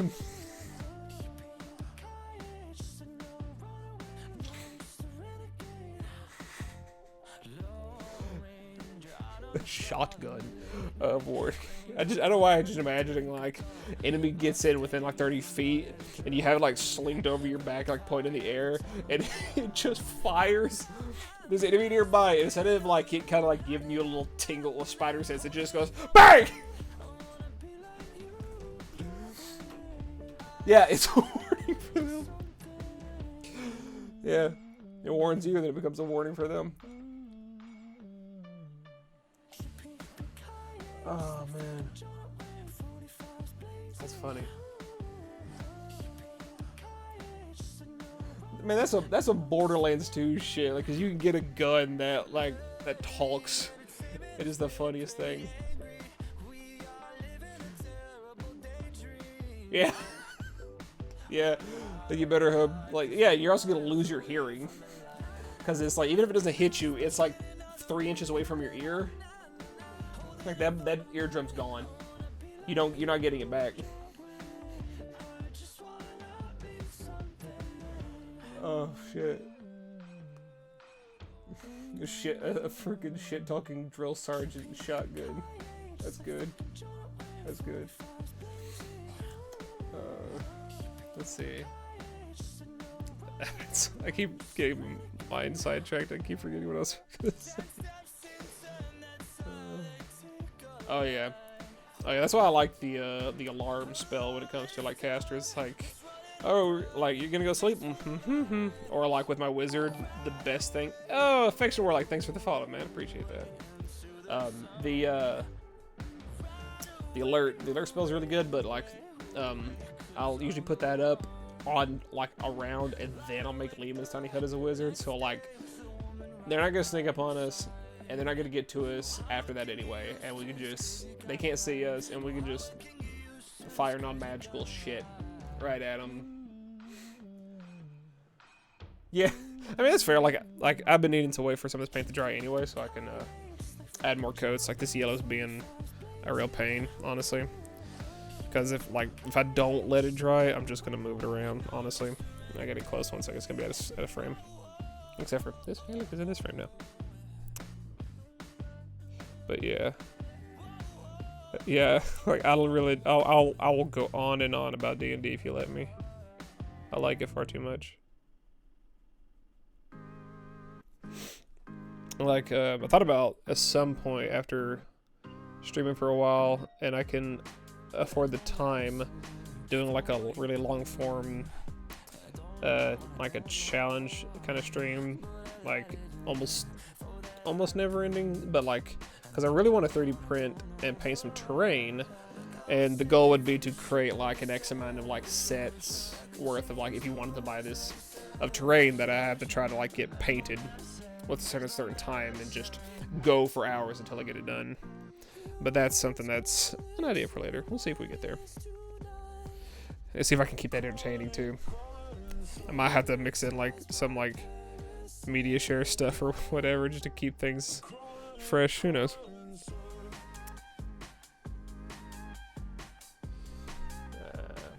My favorite character I played so far was after my first one died. I played a gunslinger, but the DM let me have one minor magical thing as a head start back in the game, and I chose the little plate.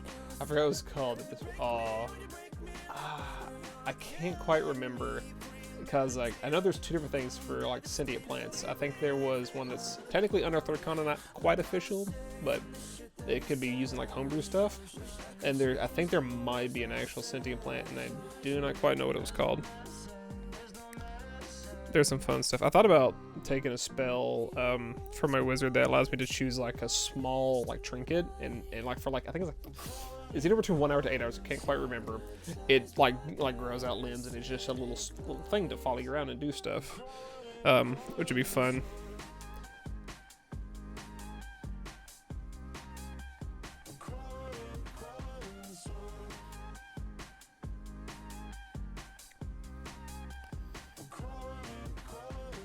One of the interesting things that if I ever DM'd and we had a wizard, I'd have to like figure out how I would handle this is the ability to how often and how rare of spells they would find to be able to add to their spell book, whether it be scrolls or other spell books. Like I have to clearly put that out to where I'm not giving them too much, I'm not limiting them too much, and like it feels like proper loot. That part I feel would be kind of tricky. But you also gotta keep in mind, it ain't free. You can find all the spells you want. It's still gonna cost you gold to put it in your spell book.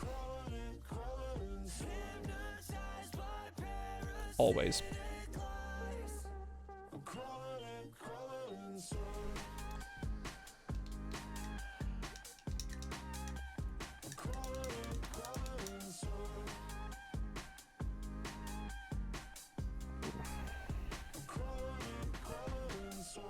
I think the ears have turned out quite well. I need to clean up that back part. Oh, there's a little spot I have missed up here at the tippy top of the ear.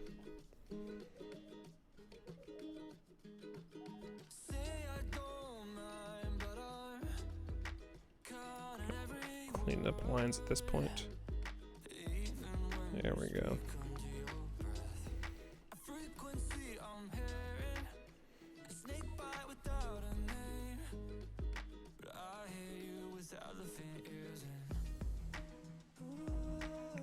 There we go. Awakened shrub. Yeah. I think, isn't that something where, like, if you plant it in it, it will, like, I can't remember if it breaks the pot, but, like, it comes out and it's just this living, sentient plant. A friend was given a decanter of endless water. Oh, and had this spell, create and destroy water, flooded a castle, and turn all the water to ice. This freezing it. Oh.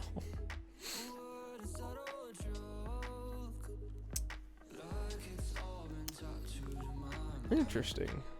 What I'm curious about is like how like the water stayed in the castle. How nobody was able to get out before he froze him, unless like he did a weird like placement must have been creative there. But that's funny. That's funny. That's one way to deal with it. Screw siege warfare. You just go in and like flood them out. Good lord.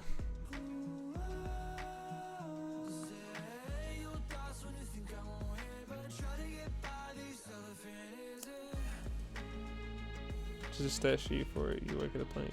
Ah, okay, yeah. Okay, yeah. Yeah. It'd be funny if you gave like I think the spell I was talking about for the wizard was a, what was it called?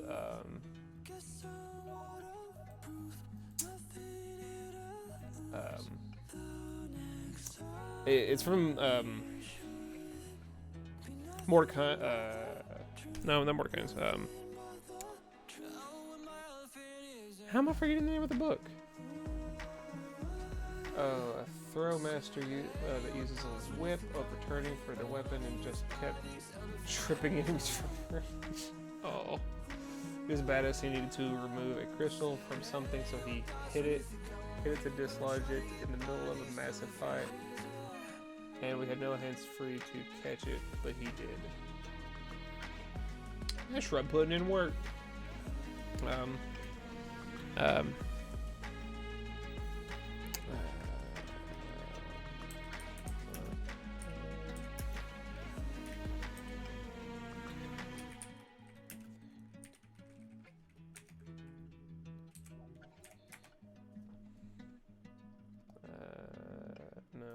That's not what I typed.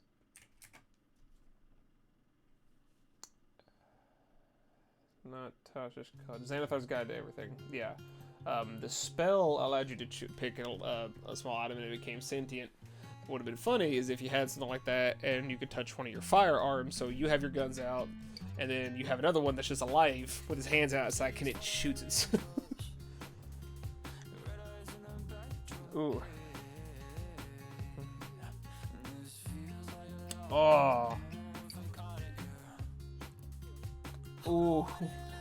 That is MVP Shrub.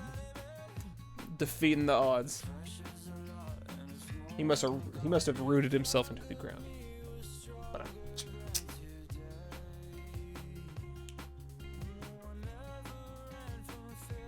well, that DM lucked out against himself. It's beautiful. You love to see it. You love to see it.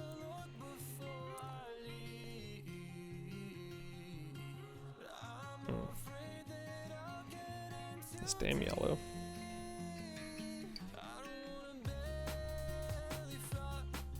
Well, you in where you are in. Also, hello, Crystal.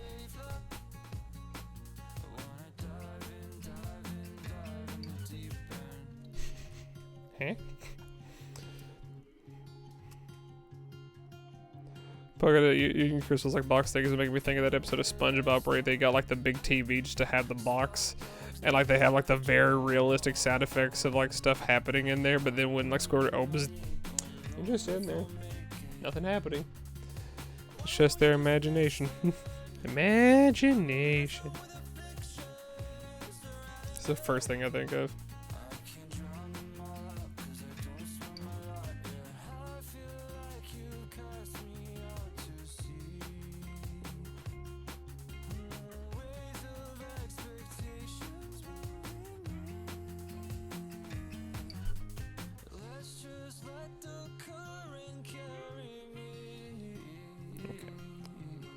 I should have to accept the texture I'm getting here.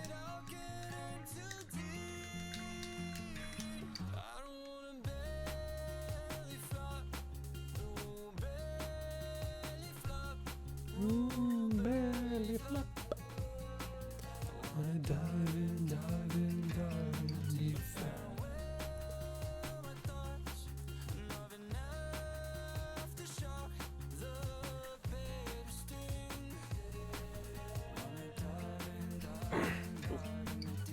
This laughing at D&D tongue really got my throat thrashed.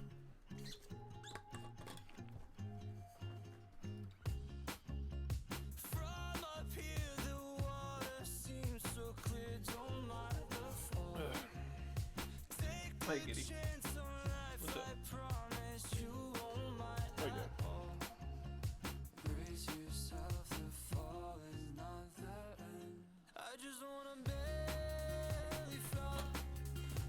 Belly flop. Belly flop.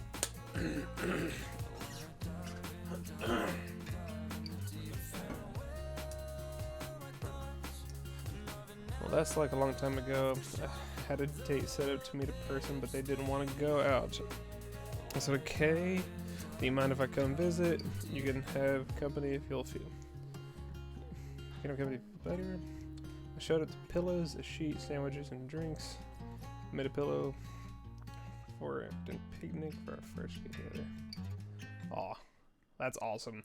It's been so long since I made like anything like a pillow fort. That's awesome. Like, I thought about sometimes like if I clear out one of my closets, just like taking a bunch of pillows and stuff and sheets and just kind of like setting up this like hideaway. Are you trying to bite me? What are you doing? Come here.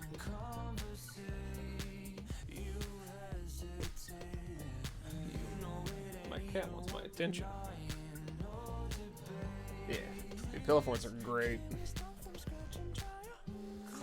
Chill out in there with some snacks and an audiobook. Just it's so good.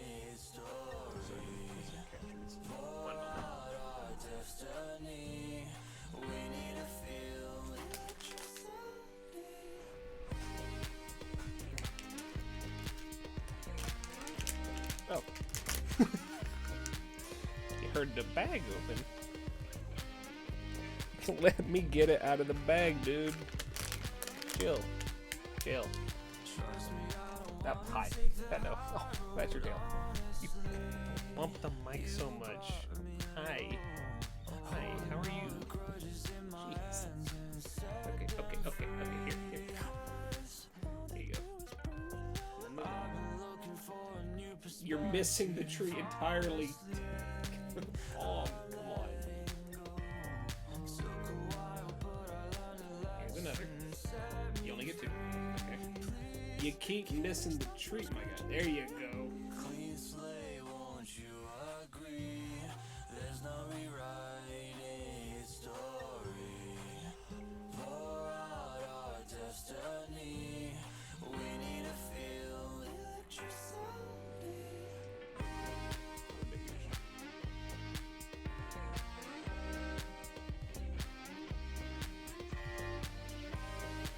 Yeah, I love how he was licking, like, just to the left of it.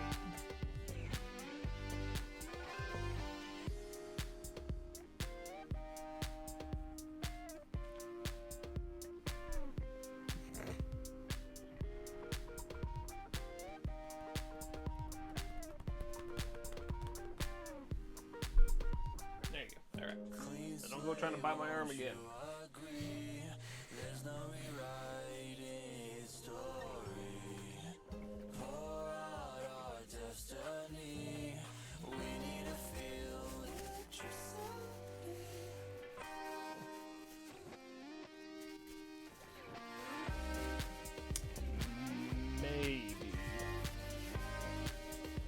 This is Sloan.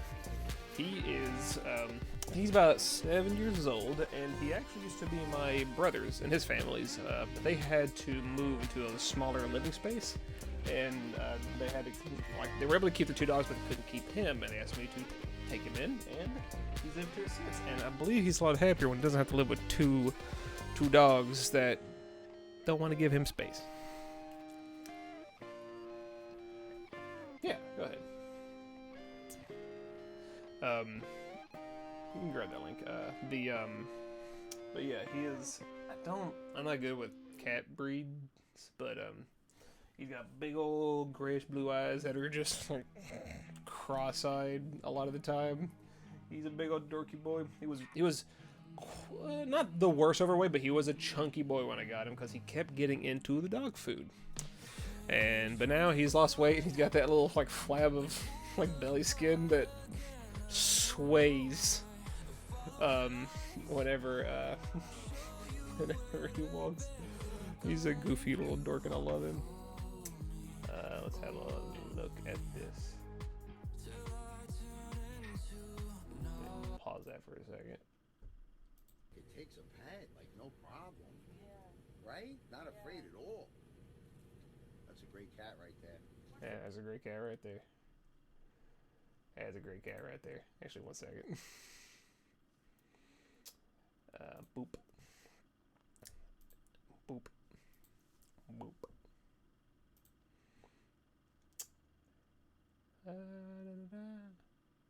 Yeah. We're gonna replay that. It takes a pet like no problem. Yeah. Right? Not afraid at all.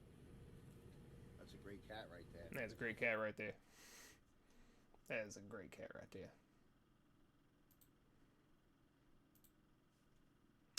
That's a great cat right there. Yes, sir. Thank you for that video.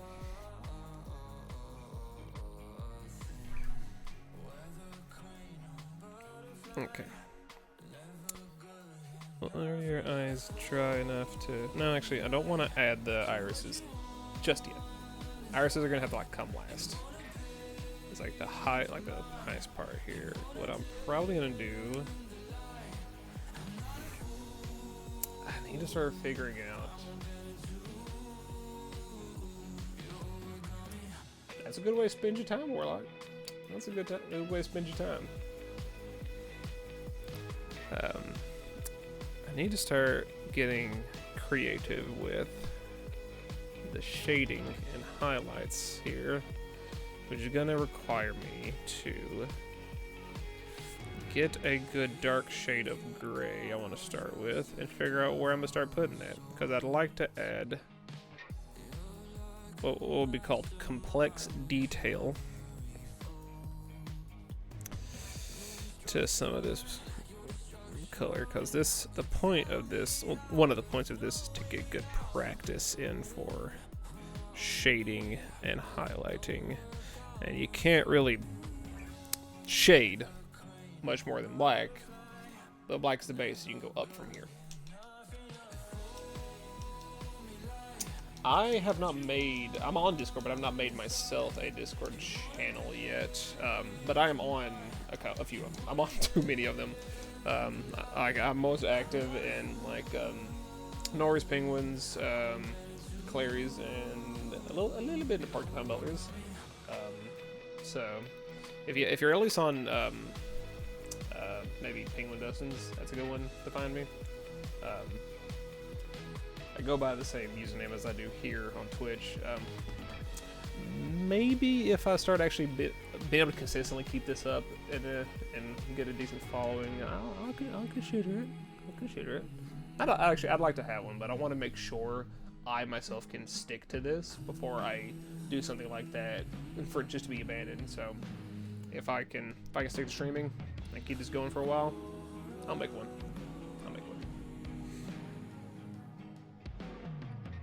Maybe. I'm weird. Like, it's like I don't want to be famous. I want I want what I make to be famous. I want the videos, the things. I want that to be famous. Actually, really, Butler? You think I'm gonna make affiliate in 5 days? Actually, let me go ahead and I think I can promote Penguins. Maybe. Can I invite people to Penguin stream? Penguin's a Discord? Because Penguin's Discord has a food channel, a food section of his Discord that allows people to post things. Here we go. Invite. Copy. Okay. Is it 50? That sounds right. Okay. This is Penguin Dustin's Discord, if he's okay with me sharing that. And he has I think it's called Chef Gordon Ramsay, that's a good place to post food pics. We all really enjoy our food pics there, so we will not turn that down. Definitely turn that down.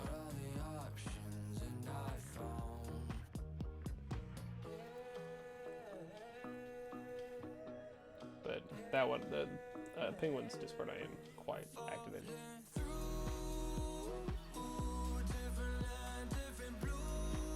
Oh, nice. That's awesome. That's not what I wanted to click. There we go. There we go. So 50 followers, 3 average viewers, and like 25-hour stream. That sounds right. I ain't saying it is or not, but it sounds right. Okay. Let's see what I need. I need an angle of light source I want this to have. I'm thinking... Okay, I need to... I'd rather not be famous but decent streamer, because when you're a famous person, you can't really stick with it. Yeah.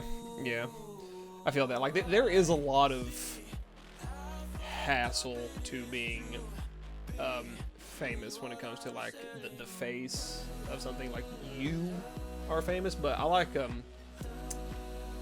yes, that's, like, cause I work at a grocery store and I saw those and I'm like, There may be nothing special about the cookie itself except that it has Pokemon on them. But I'm gonna buy that. Like, I'm a sucker for good marketing, and that packaging is so good, and the little Pokemon on each cookie is very well done, and like, that was a worth purchase. That was a worth purchase. Yeah, those Pokemon cookies are good. They're Oreos, because of course they're good, but like they're well themed. But yeah, like when it comes to being famous, a lot of hassles come. That's why I want my work to be way more famous than me. And oddly enough, some of the people I like one of my favorite directors in his movies is Quentin Tarantino. I couldn't tell you much about the guy himself, but I absolutely love his movies. And that kind of mentality is like I'm fine being known, but I want my work to be more famous than me.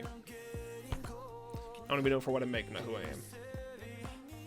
Now, I can't control what people cling to and react to, but that's what I want. We'll see. We'll play it by ear and see what happens. It's more interesting that way. It's more fun when you don't know. One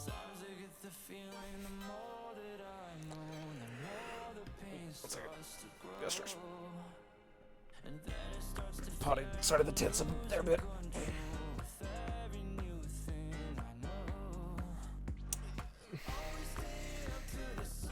Oh yeah. Oh yeah. Like sometimes it's fun to hear Quentin talk about some of the stuff, especially when like you got people reacting to like, why do you put this much of this like violence and the gore and stuff in there? Like it's like hey, it's a message. Like I'm making a point. Also, it's awesome and people like it. Like I love the duality of this man's mind. Like he is making a message, he's making a point, and he's wrapped it up in just this dumbed down, just like violent, gory goofiness. Like I love he's able to mix fun with something that makes you think sometimes. Like and like I love some of his mentality. If you have to see like he has a thing to where when they want like one more shot, like one more go at this, like even if they're pretty good, they pretty got it. But it's like, we're gonna do it one more time. Why? And then everyone together is like, because we love making movies. Like you can tell that a lot of the time, like they are having fun when they make those movies. And whenever you are having fun making just about anything, it's gonna turn out good in some way. You always want to make sure you're having fun when you're doing something, especially when you're creating like entertainment and other kind of content. You want to be having fun because the viewers can tell whether they're aware of it or not. They can tell. Always have fun.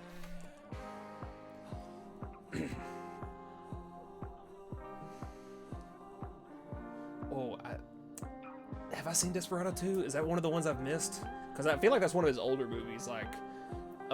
Is like close to, if not before, like the Pulp Fiction Kill Bill thing. That might be one of the ones I've not seen every single Quentin Tarantino, but I plan to. Desperado, Camero was the first or second one, but that sounds like him and that's funny. Continuity, PB.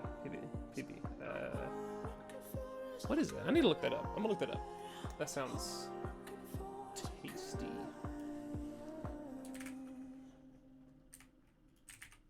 Oop.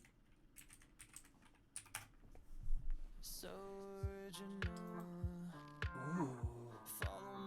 Is that pulled chicken? Oh. It's pulled something. It's pulled meat. Barbecue pork. Slow roasted pork dish. Strongly acidic acid juice is adding. Oh no. Oh no. I have a slow cooker. I gotta make this.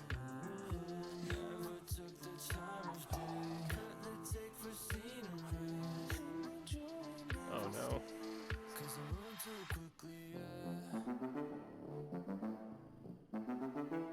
Ooh. Okay. Gonna remember that for later. Definitely gonna remember that for later. Okay, paints. I've gone way off track of the thing. Let's see, what grades do I have here? I see I have Orc Skin, Dungeon Stone, Lich Skin, and a Base Grape Primer. How dark we got right here? I have to look up another food that probably is tasty. One moment. I don't care if you're mistaken that I have a new one.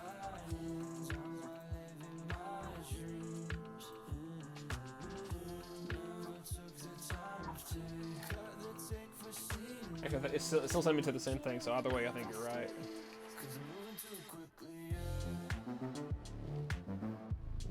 This oh.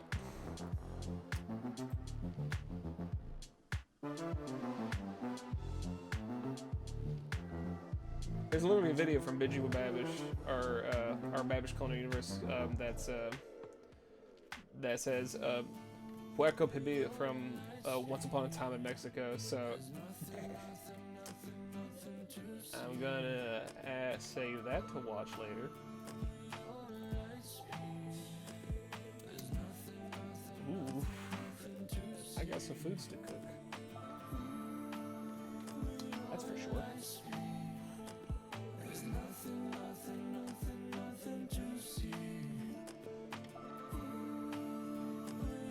Alright, enjoy that tasty ramen, Punkin' It. Thank you for having it. This was a lot of fun talking food, D&D, and all other kinds of existential stuff. Have a good meal. See ya. I think I'm gonna start with Dungeon Stone. Seems to be my darkest, and I'm probably gonna have to darken that up more with a bit of black. And we're gonna experiment a bit. If it doesn't work out, I'll just cover it more black. Thank you, Punkin' It. I'll do my best. I literally have no idea how long I will be going, but I'm gonna keep going while I feel like I can. We are at 3 hours so far, so we'll see how much further I'll be going. I might go for 4, we'll see. We'll see. I might need to stop and eat at some point myself.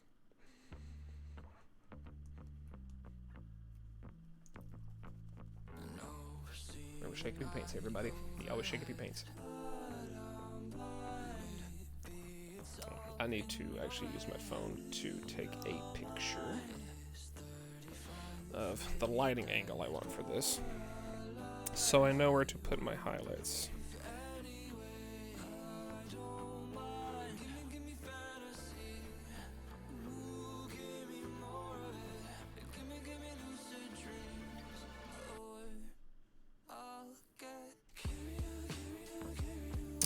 Okay.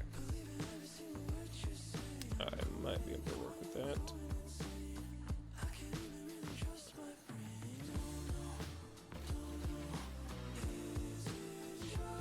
Okay. Let me send that to my drive real quick so I can pull it up on the PC.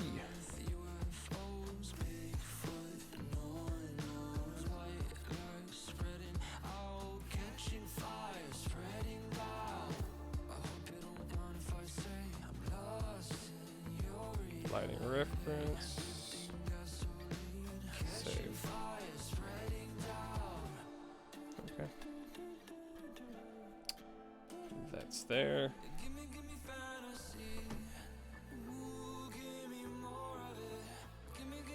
Now we're gonna pull that up.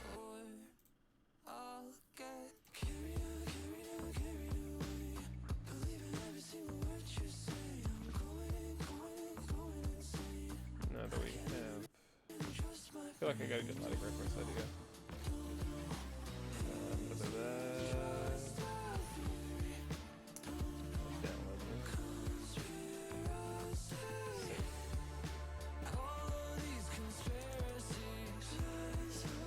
So there's going to be a big swath to one side that's gray. We're going to be working with.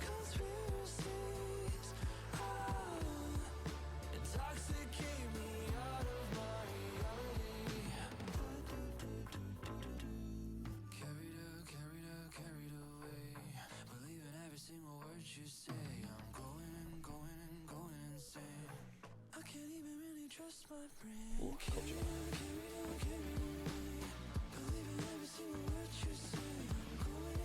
There we go.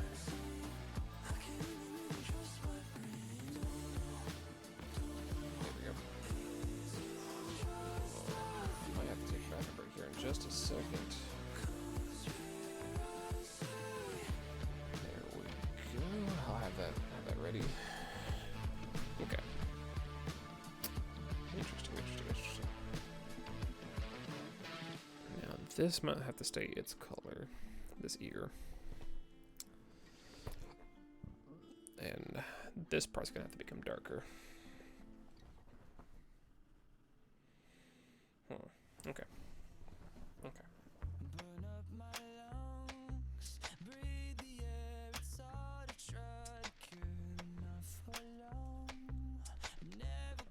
Kitty. Hello. Streaming. Streaming a paint, yes. I have to get back to this because I didn't get disconnected. There we go. Ooh. Yeah. I got that up, so after D&D I decided to figure it.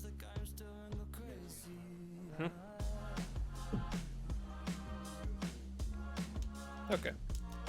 Sleep well. Well, try your best. Yeah, good.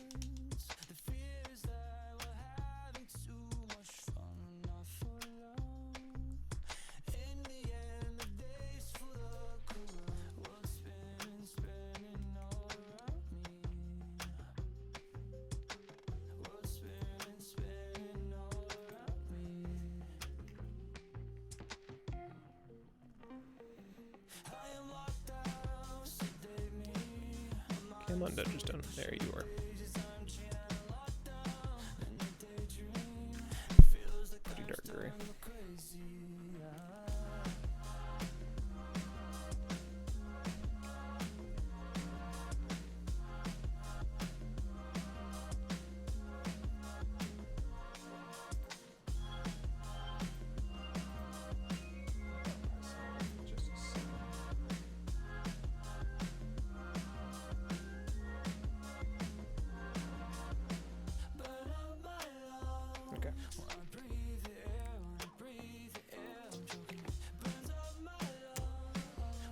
I need to mix a bit of black with a bit of gray. Let's see if this is too dark or too light onto here.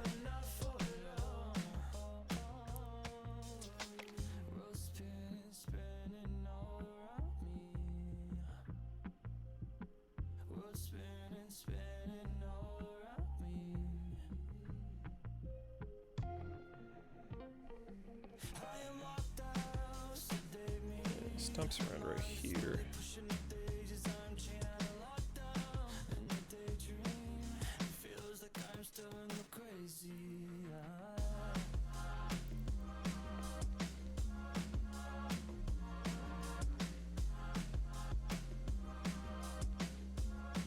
I like the shade I got going here.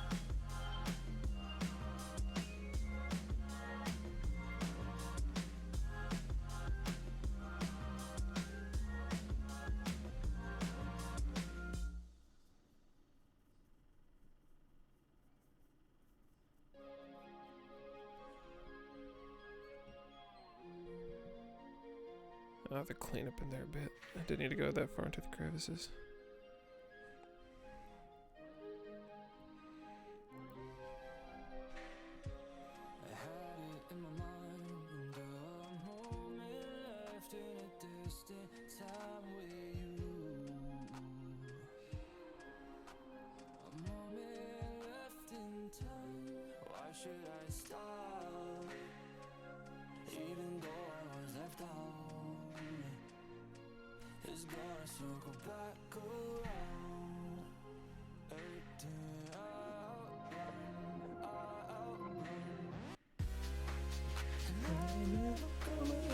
Be a poster boy.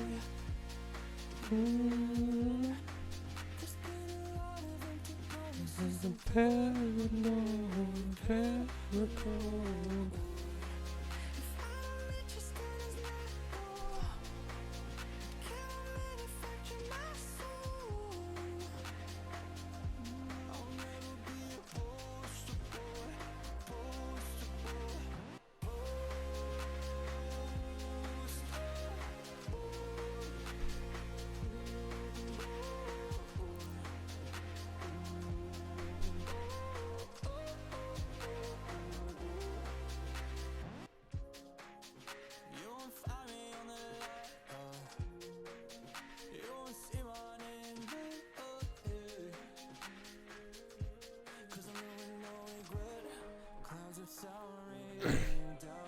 What do I do?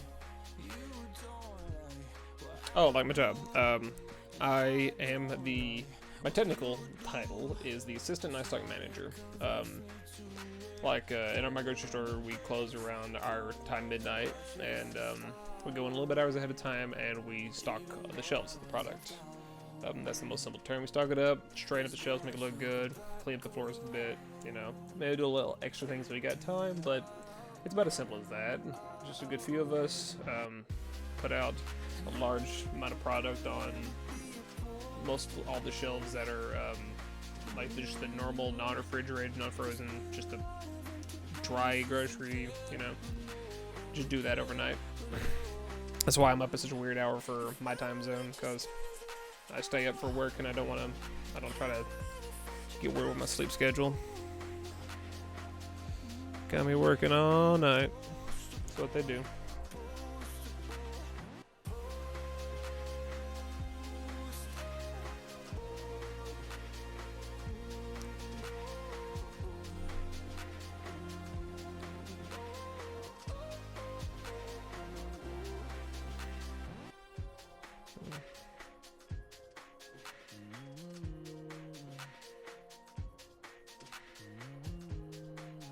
I'm gonna make sure these are really blended on the edges.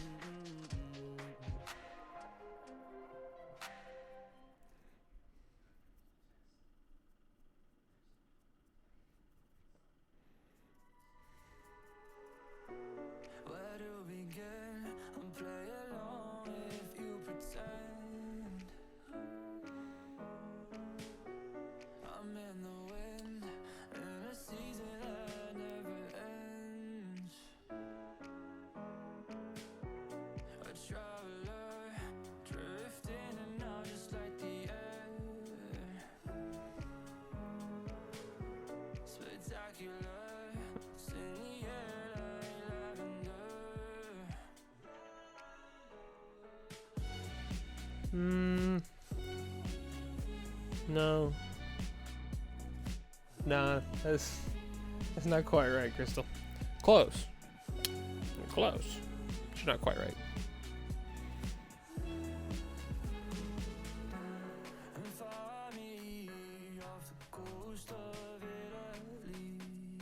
That's fine. Math is easy to learn, and usually end up knowing more than you think when you do stuff in real life. Trying to do math like on paper compared to math in the real world, very different. You do math all the time and you'd never really know it. I feel like math is a lot easier when you have more actual physical representation, especially the basic stuff. So I always like when they try to do, you got 2 of this thing and 2 of this thing, and you put it together, how many of that thing you got? It's like, you just go, oh.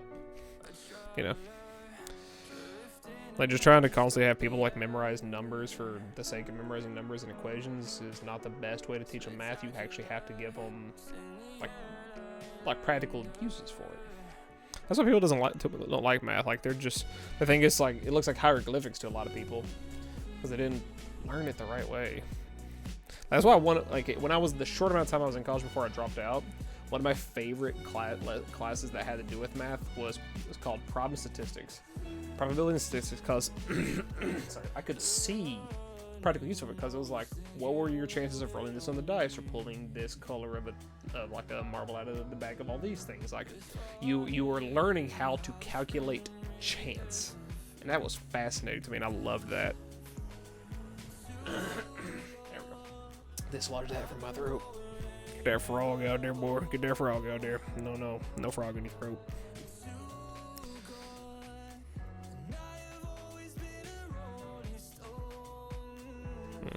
At this point, I'm mostly just doing a very lazy dry brush.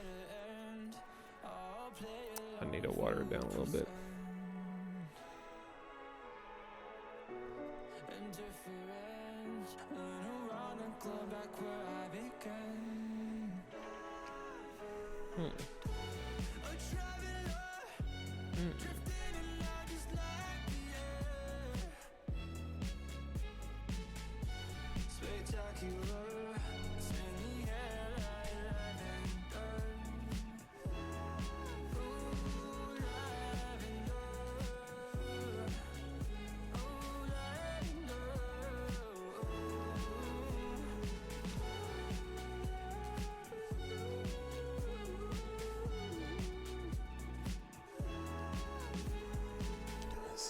This detail of highlighting is like alien to me. I'm really winging this right now.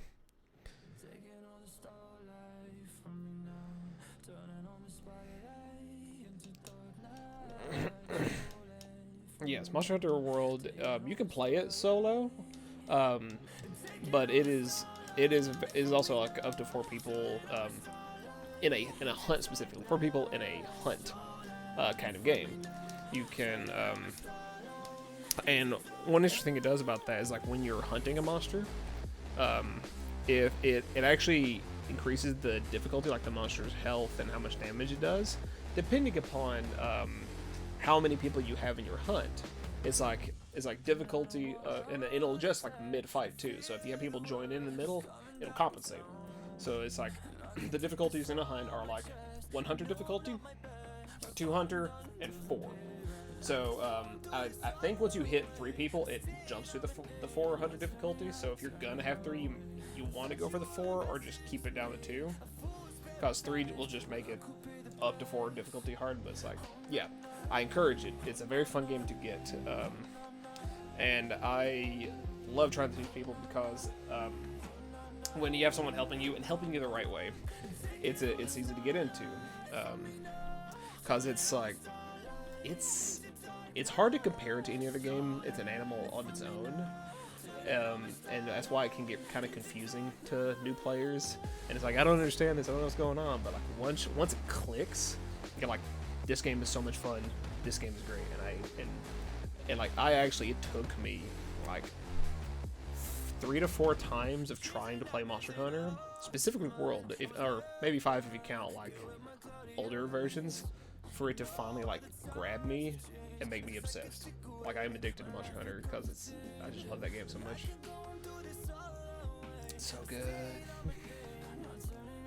But yeah, it's a very fun game.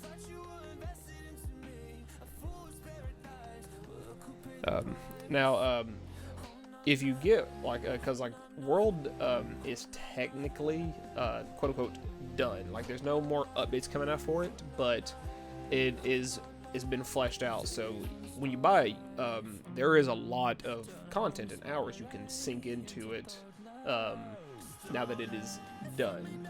But once you're and like a lot of people are actually coming back to World because Rise is slow on its newer content. Like, it got a few things, it got some events, but it's a bit slower than what people expected when it comes to getting more monsters and getting more content. So people are either hopping back to Monster Hunter World or hopping to World for the first time because they've done everything they can to Rise really quickly and there's nothing left to do.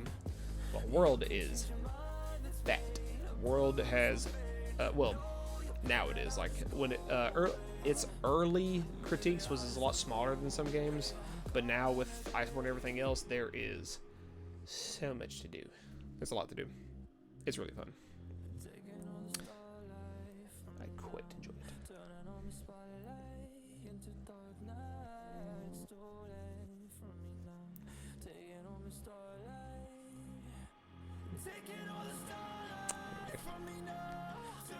Okay. A little bit of gray. Wrap it up. Gotta get that little foot here.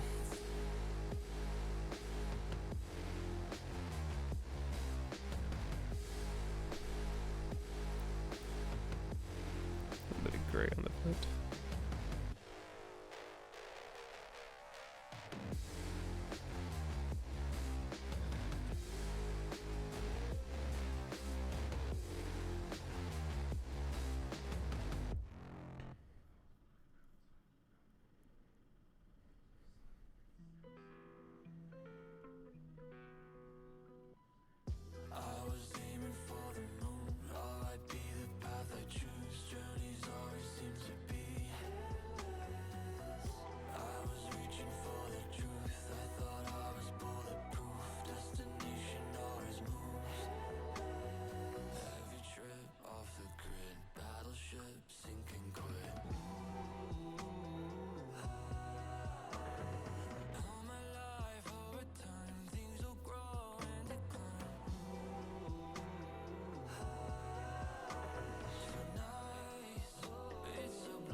Hello, Shotgun Panda. Thank you. Yeah, we are very much Rollerverse right now. Like, you're lurking while working, and I'm the one streaming. Oh, how the turntables. I'm actually lurking with the sound off over on Burbs. Like, y'all, I don't know if it's all y'all's, but y'all have a hell of a collection of dinosaurs, wyverns, and stuff. Like, dang. But yeah, thank you. Like, I'm right now, like, doing this. What I'm doing right now is very much out of my comfort zone, because, like, I'm doing some really weird, long-form, like, shading stuff to this, and I'm hoping this is, like, I know right now it doesn't, like, it's not, like, right at the moment I gotta, like, power through the parts that I'm like, it just doesn't look right, but it's to get to where I'm trying to take it, and it's the later half, and, like, I gotta trust it. I gotta trust the process, and I'll get there. But man, I'm just like, look weird. It look weird. I don't like look weird. Stop looking weird. Look good. Just magically look good, please. But no, I gotta do it. I just gotta power through. You gotta believe. You gotta believe.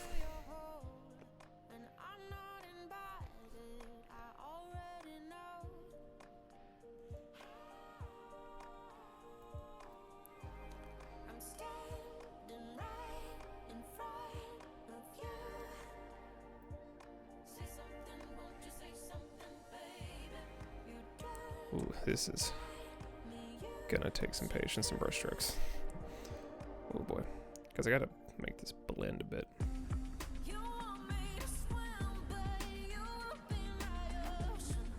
Because all these strokes are not blending in right. They look too much like random combinations of strokes. I got it. Let me grab you. Drag the paint, come on.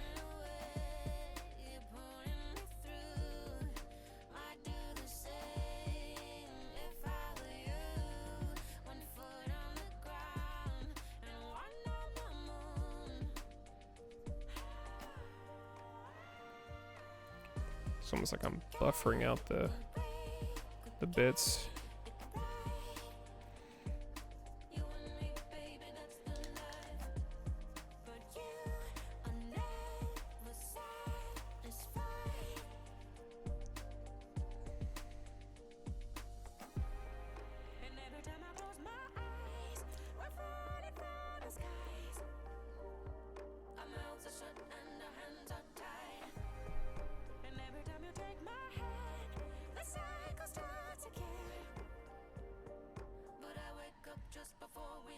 It's okay to make mistakes. That's why I am practicing. That's the point of practice. Make mistakes.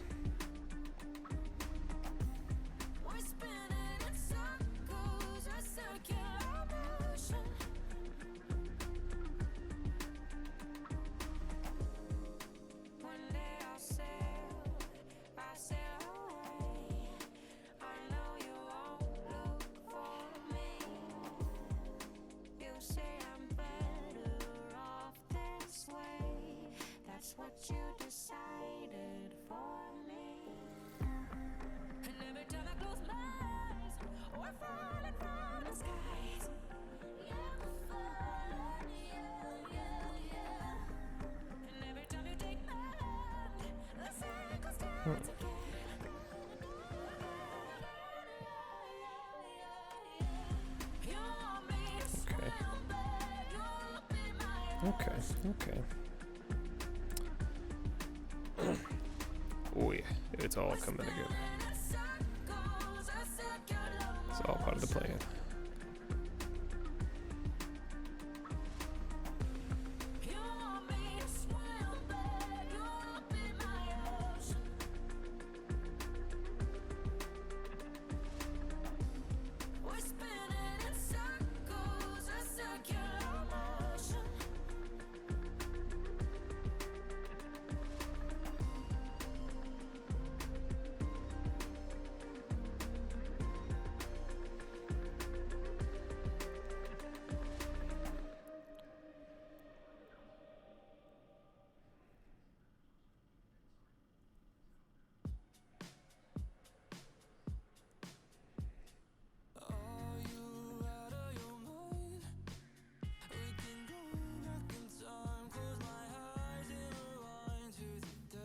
Hope work's going okay for you, Panda. Not too bad, but also not too boring, you know? Also hope you're not going in real tired. Because I know your sleep's weird like mine.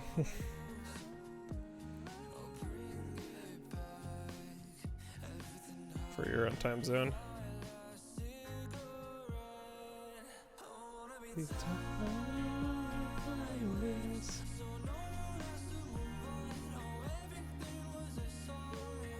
I wanna be tired.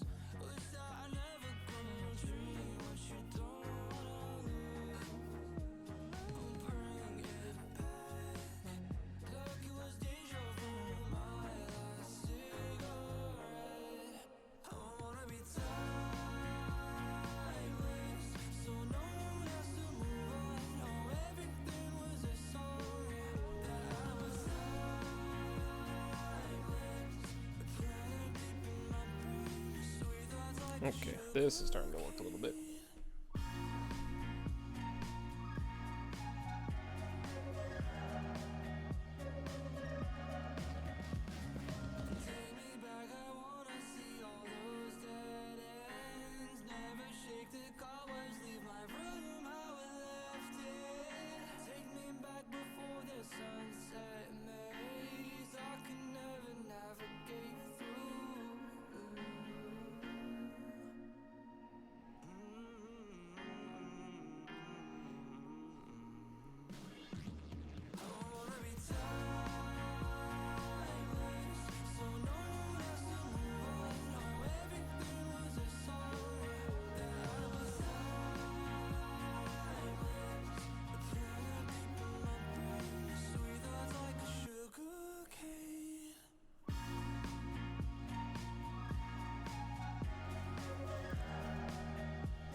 Let's work on the head a bit now. Oh, my back's feeling weird. Oh, man. Oh, shit. Oh, man.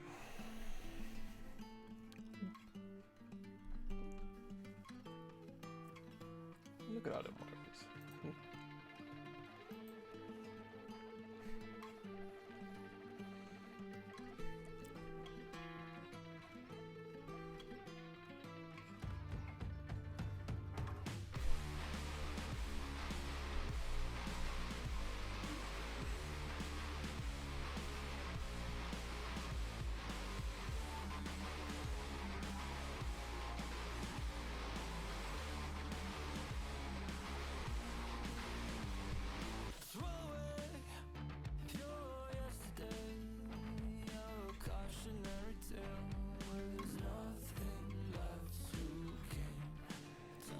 Follow the curvature of the face.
I'm gonna pay so much attention to the slight adjustments in tone of black in something so much.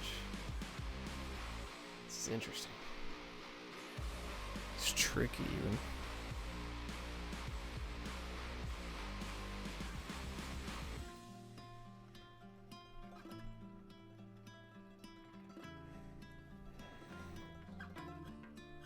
Gotta be real careful here.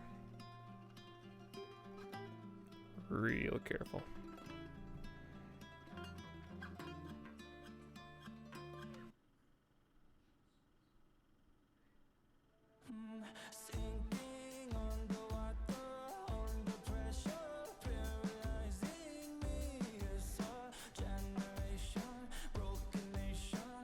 Oh yeah, it's got to be kind of harsh there. It's harsh. Shadow right there.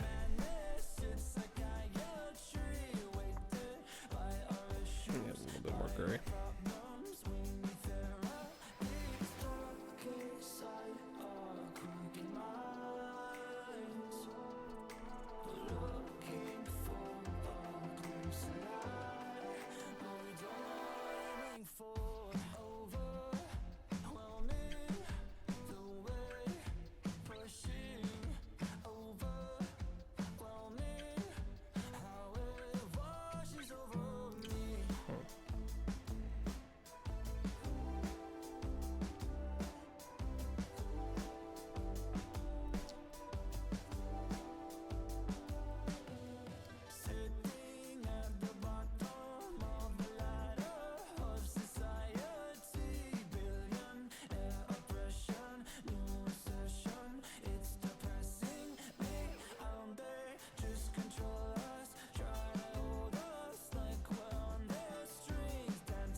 This might turn out well, actually.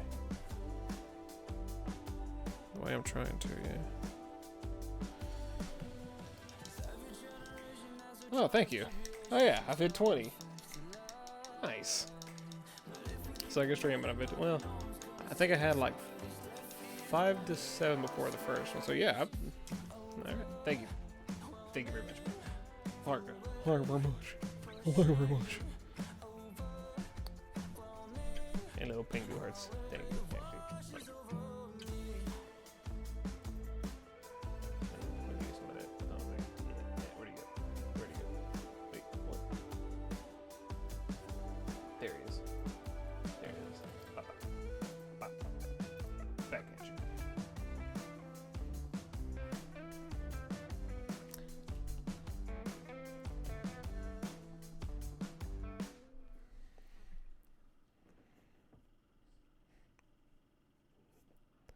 That's gonna be hella delayed.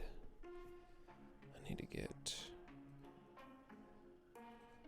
this part of your ear. Ooh, but how much?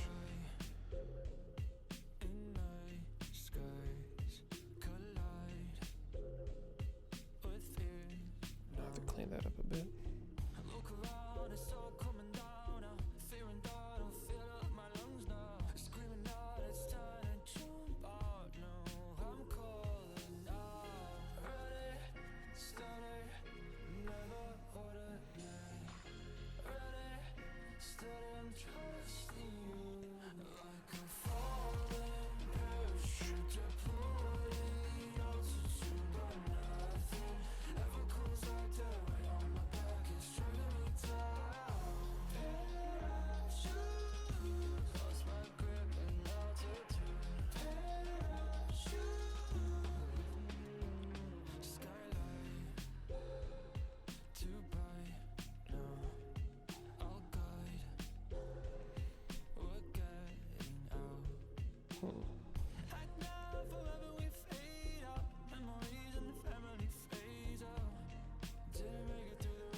cover a lot of gray right here.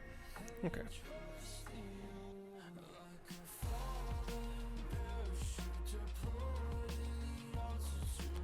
Actually, taking a picture of this in grayscale might have actually made this a little bit easier, but I didn't do that. Would have really accented those highlights and the different parts of gray I needed. Oh well. I'll do that next time.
Intervention.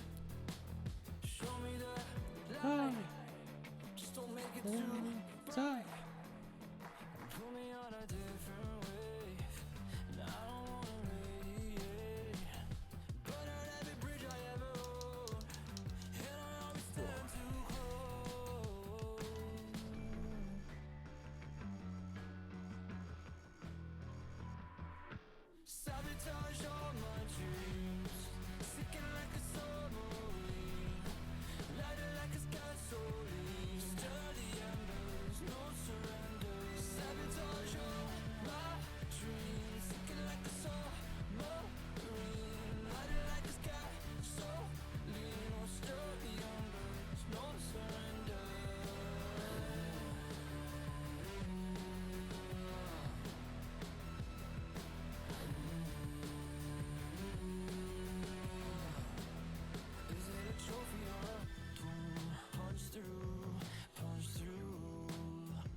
Sabotage all my dreams, sinking like a submarine, lighting like a gasoline. Stir the embers, no surrender. Sabotage all my dreams, sinking like a submarine, lighting like a gasoline.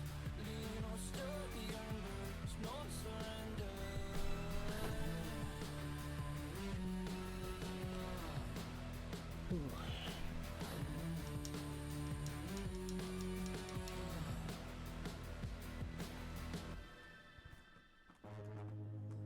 Oh jeez.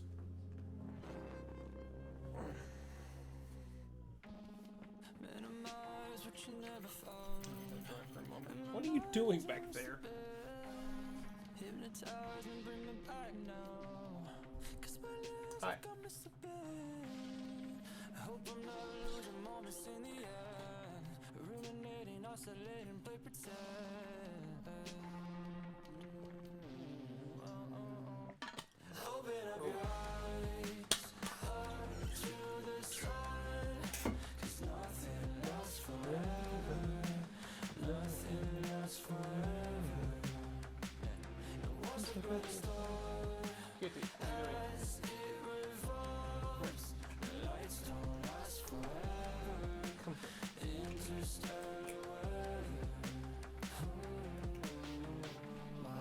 still. That's fine. Ooh, gotta stretch my leg. Gotta stretch my leg. Ooh. Ooh, I'm sick for a bit.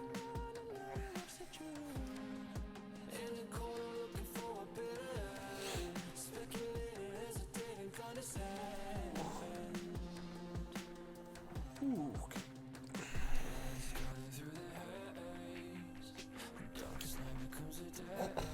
You good?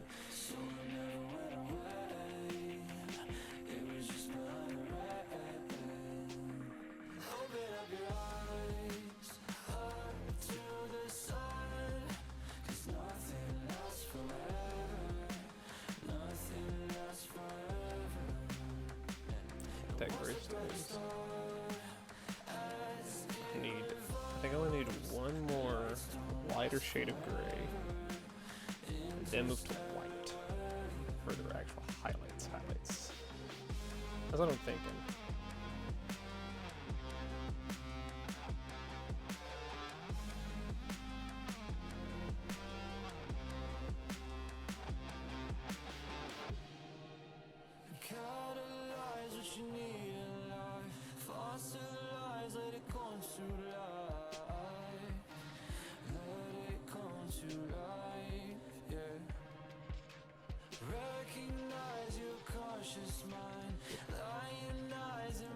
Well, I wanted to click downtown, thank you.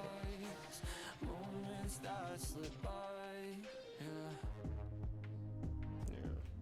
I'm feeling like one more shade of gray. A little bit lighter. In some very specific spots. And then white highlights. The question is, say I've just used Dungeon Stone. What will the other lighter gray be? It's probably like one of the lighter out of these, which is, I think, might be the gray primer?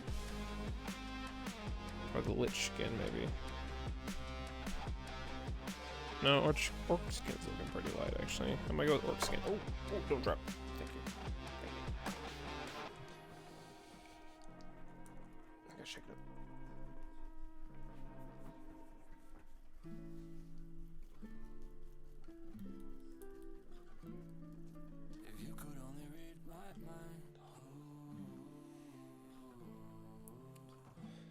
Feel what I feel inside. Ooh.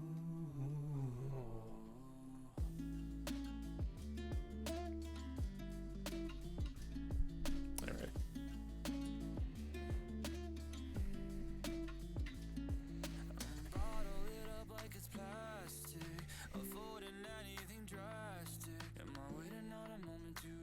Oh, that's a really nice light gray. Yeah, it's a nice light gray.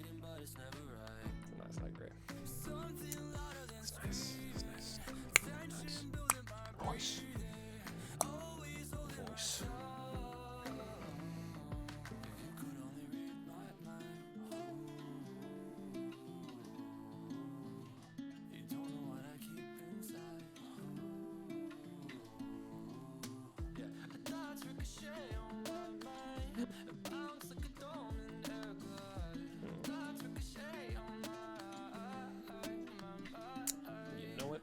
Before I add these, I'm gonna go take that bathroom break real quick.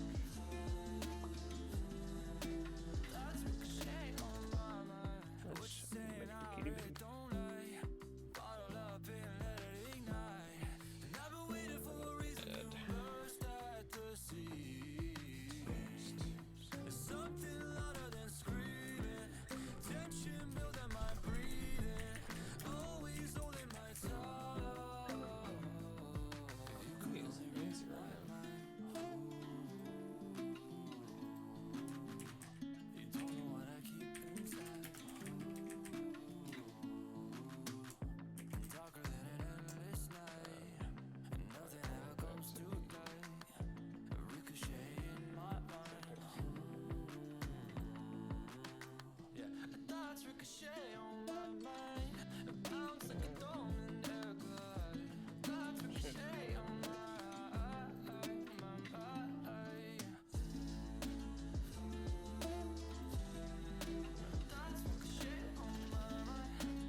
What are you doing, Kitty? Hmm? You doing me on top of my chair?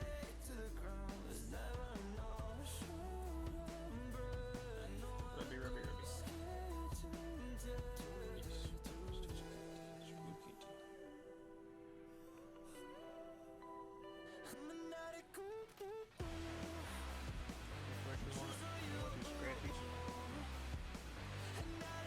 Scratchies.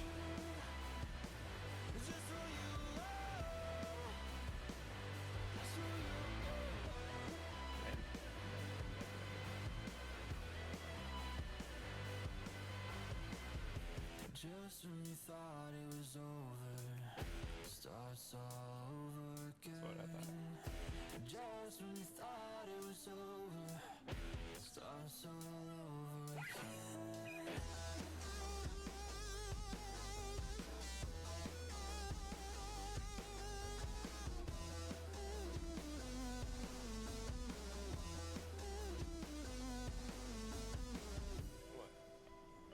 Where you gonna hang out, huh? Where you gonna hang out?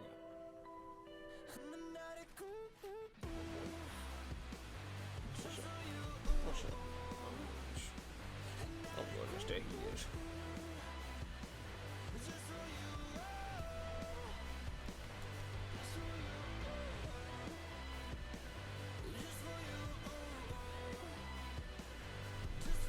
Don't rub against the mic.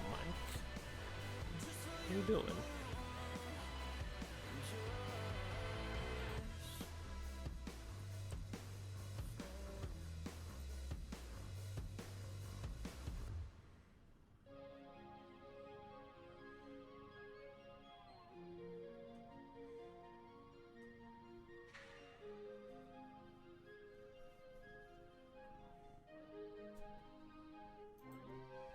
Oh.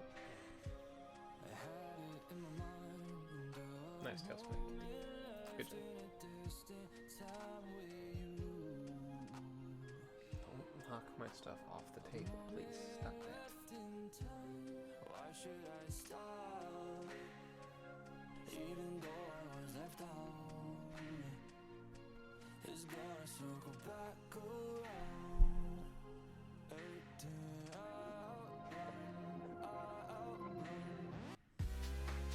and I ain't never gonna ever be a poster boy. There's been a lot of empty promises and paranoid. If I don't reach your status, let go.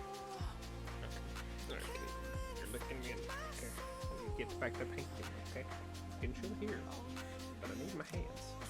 Okay? Okay?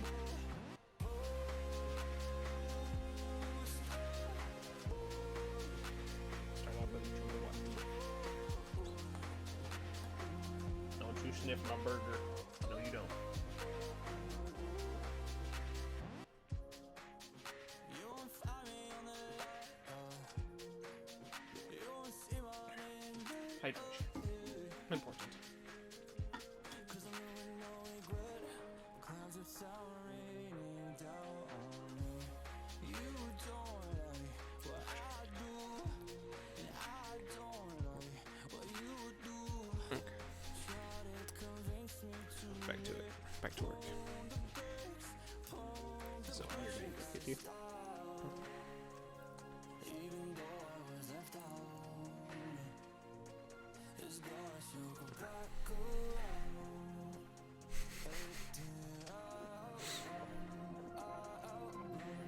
Oh, the things that. And I ain't never gonna ever be a poster boy. There we go. A lot of empty promises and paranoid. If I don't reach your status, let go. Can't manufacture my soul. I'll never be a poster boy, poster boy.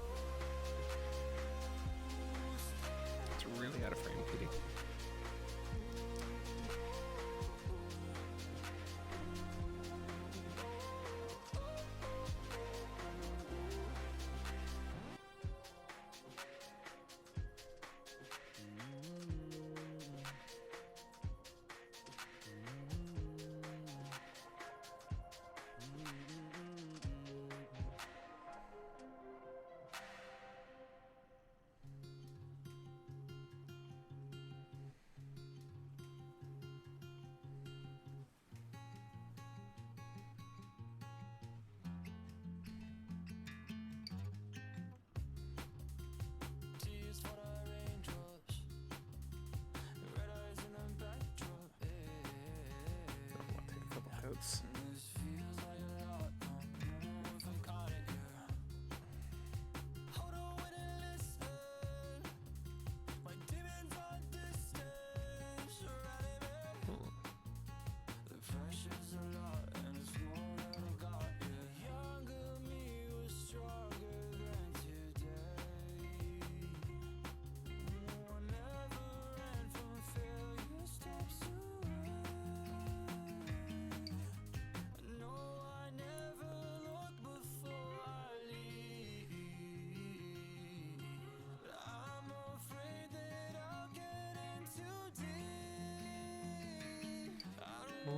Belly flop, ooh, belly flop, ooh, belly flop. Wanna dive in, dive in, dive in deeper.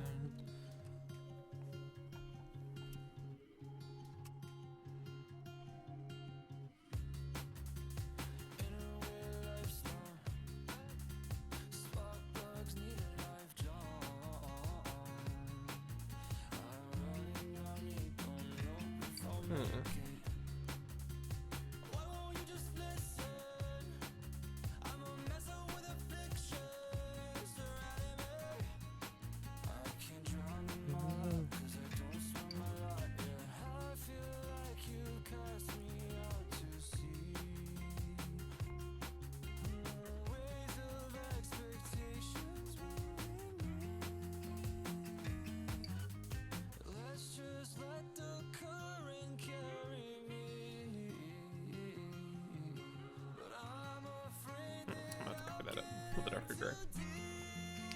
Let's see what I'm doing here. I see what I am doing here.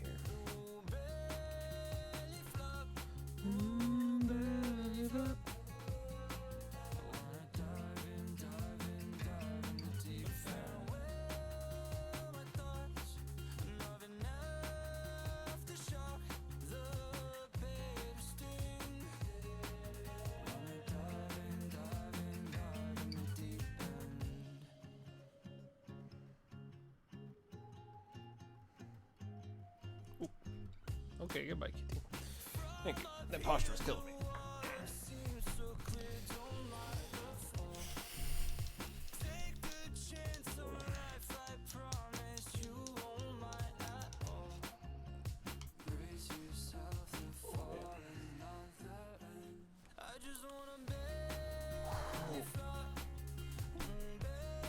My spine. Oh, my spine is killing me. Not that bad, but oof. It's getting there.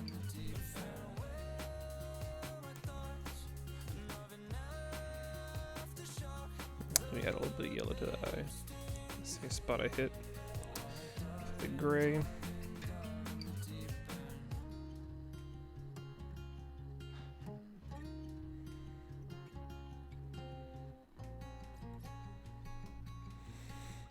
There we go.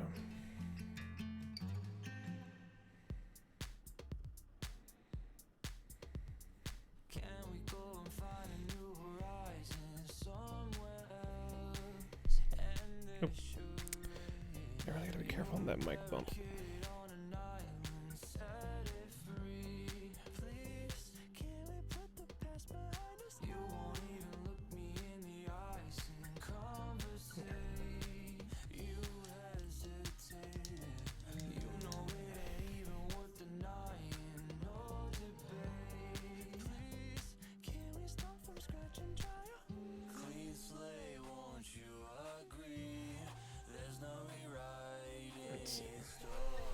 Let's see. I didn't cover that gray that well. More yellow.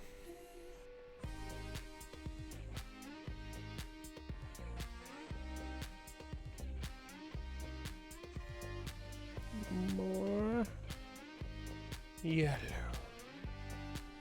Clean up that eyeball. Clean your eyeballs. There we go. Yes, good. What I like to see. See a nice clean eye. I use those to see, and I see you. You need to be clean. Wonderful. Beautiful even. I love it. Walking into that with some freaking voices here.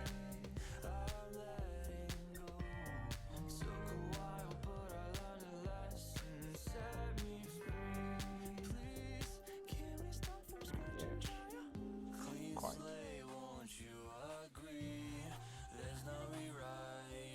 Nope.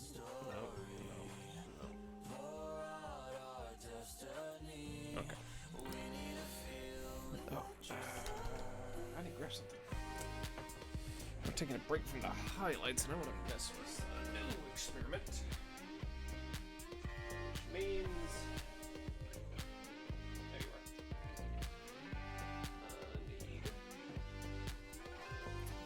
a weird bit of shade. We're breaking out the shaders. I'm curious as to how this is actually going to look. Because if this ends up looking weird, just the cleanup's going to be a pain.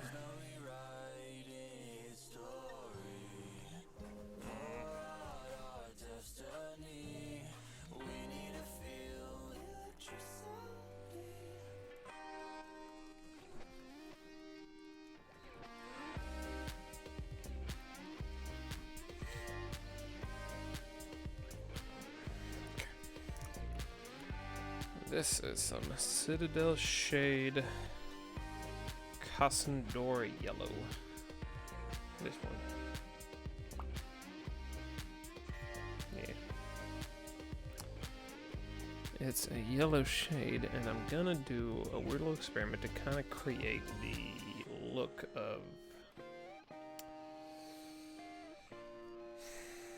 like the differences in like the eye, like the weird little striations and such. So we're gonna see how that turns out by very picky and choosy with how I apply this very inky, wet shader.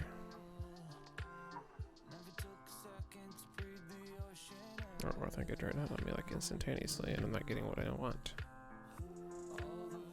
There we go. Come on now. Don't be shy. It's not showing up like at all. It might after it dries though.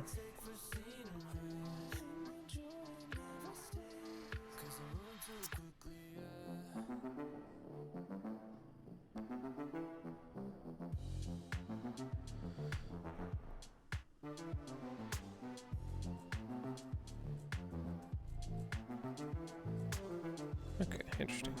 It's like kind of getting it, but this one's gonna really have to take some patience.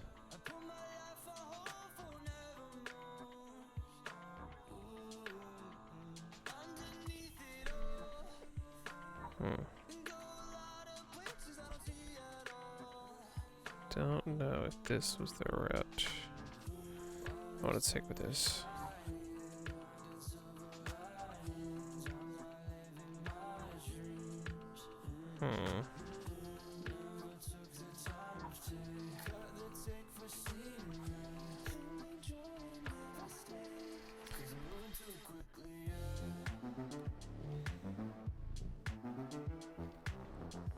It's almost making it look bloodshot. That's weird.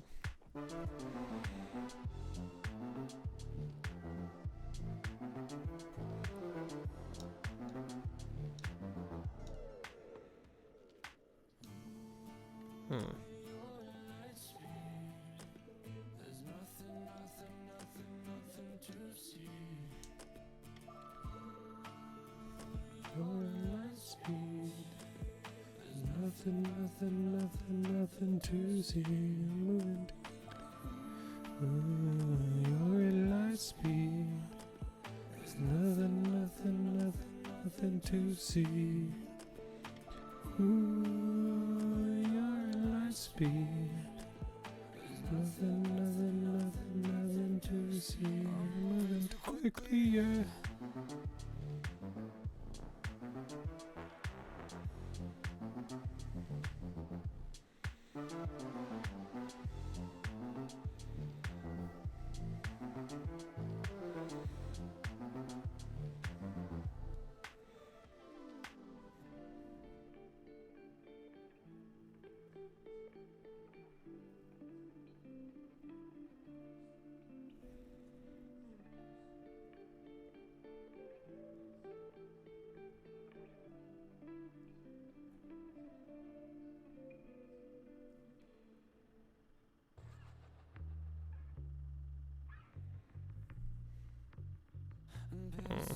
I'm not entirely sure how much I'm liking this. A little experimental bit. Really webcam, get you're not able to focus on me.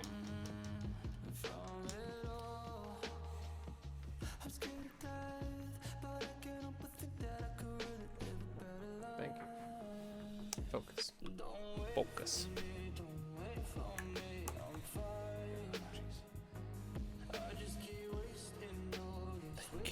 Thank you.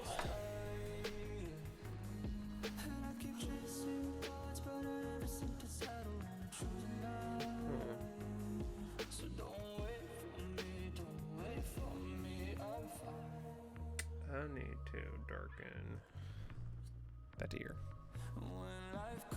So, let's use it.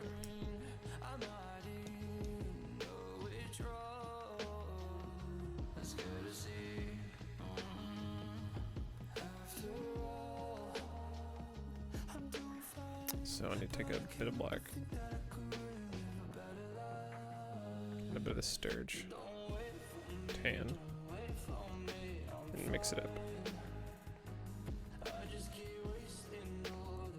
And a little bit more sturge. I don't want it to be like really black, but I want it to be a darker sturge. I'm not gonna get too much black. Just really add some sturge tan in there. Come on. Come on. We're still too far into the black, please.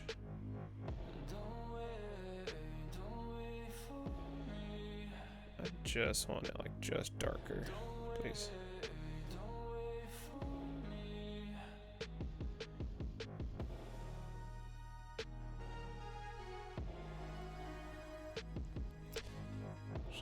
The shade almost makes it look a little redder, so I wonder if I could just add red to it, like a dark red. That would work. Let's try that. Let's try that. Because the darker sturge tan of the image I'm looking at just kind of makes it look more red. Here we got to try that. Let's see how that turns out, and then I might call it. Ooh, this might be the red I look for. I'm gonna call it because I've been going for like 4 hours.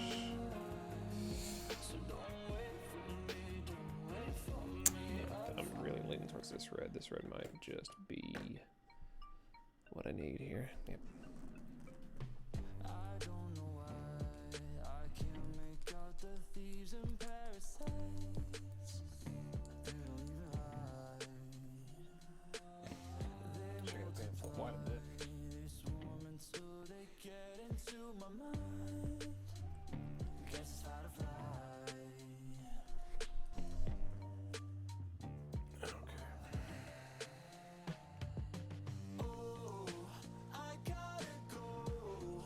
Let's get a little bit of this in here. Whoa, what was that? I might shake it a bit more.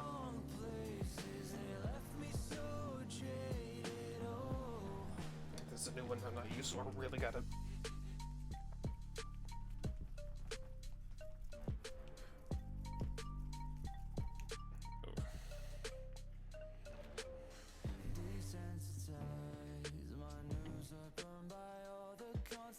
This is a weird looking red.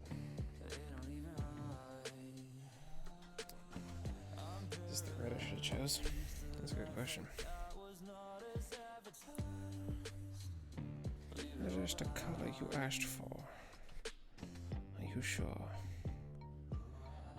You best be prepared just in case. It's a very interesting red.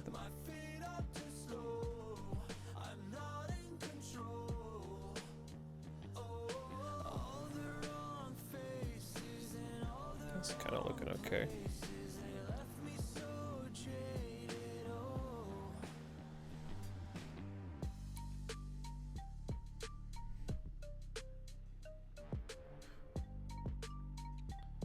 Not quite dark enough yet, actually. There we go.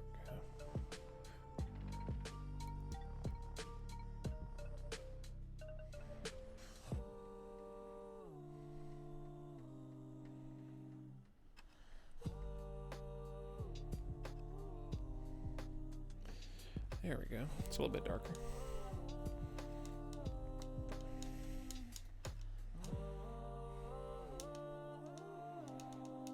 Yeah. All right.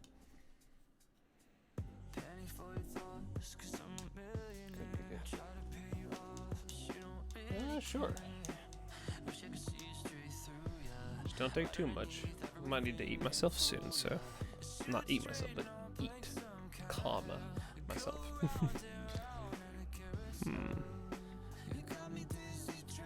Alright, yellow on this didn't quite do what I want. Curious.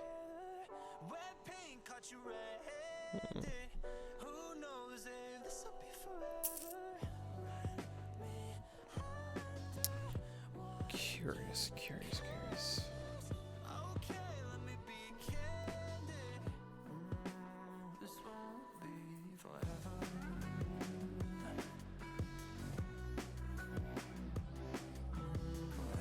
A lot of experimenting I'm doing here. This is weird.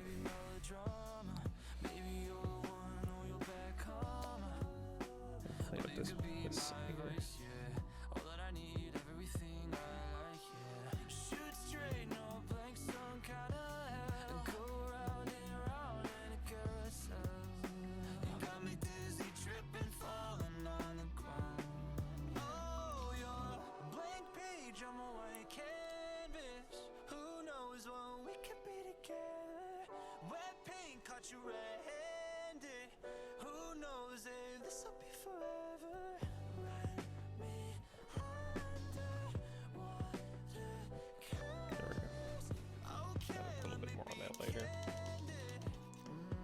This is interesting.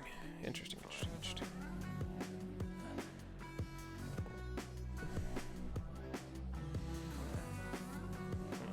Okay. I'm approaching 4:30 a.m. As much as I'd like to continue working on you, little cat, I have to take a break and in stream, but I'm gonna try reading. One moment. One moment.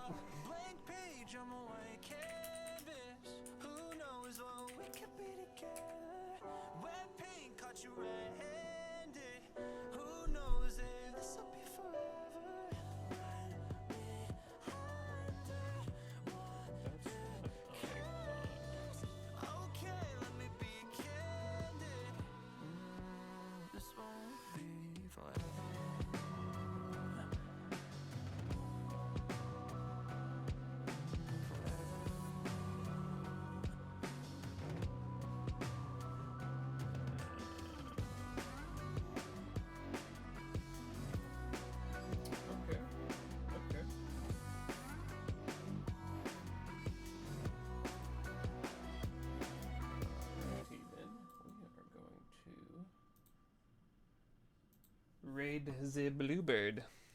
The bluebird. I'm gonna raid the bluebird. Something got me shaking. Feel the seismic rush. Crack my bones to dust. Cool. Can't wait for animation. Lost inside a screen that's not reflecting me. 'Cause I'm on another wave. My frequency can radiate. Burning every bridge I ever known. And I always stand too close. This should work. There we go. We're raiding the bluebird. Let's go. Y'all have a good night. I'm gonna eat. Thank you for joining. This was a lot of fun. What have I done? What do you mean? Just don't make it too bright. Pull me on a different way. Did she ever give them back, Crystal? Did she ever give them back?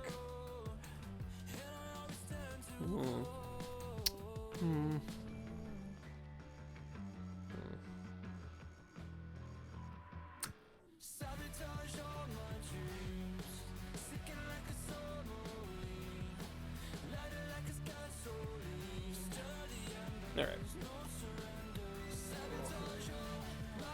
burger to eat. I'm thinking about streaming for a bit tomorrow. Well, technically today, later in the evening. I might be here 6 p.m. Eastern Standard, give or take a few minutes. But somewhere in the ballpark is 6 p.m. So expect me then. Don't worry. I'll ask her to not steal eggs. So hold on.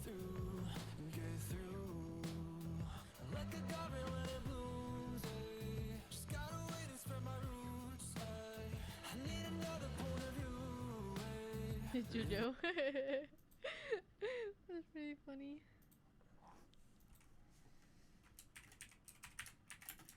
Wow. Hands up, bird. Hello. Hello.